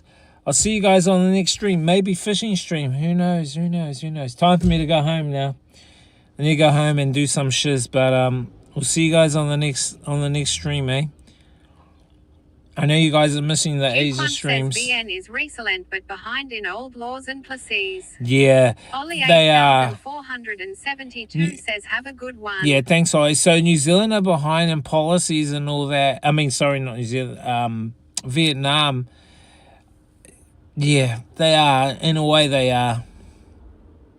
They've just started moving away from conventional linear systems and moving into digital systems now. So they're moving away from the linear fucking paper and pen systems and moving more into the digital systems, but it's taking a bit of time. Streamlove says thank you for following LIBBYDAN. Thank you, Libby Danny. So it's taken a while for them to transition over into digital. China's already done it. Thailand's already doing it. Vietnam's just started doing it and in the middle of that transition, moving away from paper and pen. Philippines haven't transitioned over yet, and I think I know why. A lot of people are saying Philippines are not transitioning over to digital yet because there's too much money to be made off the corruption of the linear systems. That's coming from people in Philippines, not from me. That's from people in Philippines saying that Philippines is happy as it is being corrupt because of its linear systems.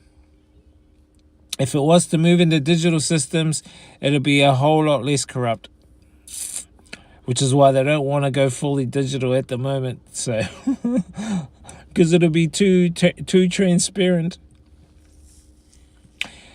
Anyway, I'm out of here. Thank you, guys. Thanks again, Ollie. Thank you, Deuce. Thank you, even to Bluntman. Duquan says that's shame as PH could really grow. Yeah, I know. PH could really grow. It's up to them at the end of the day, bro. We just got to keep moving on with our lives and keep doing our thing. You know what I mean? We can't afford to, yeah. We just got to keep doing our thing, bro. We just got to keep doing our thing.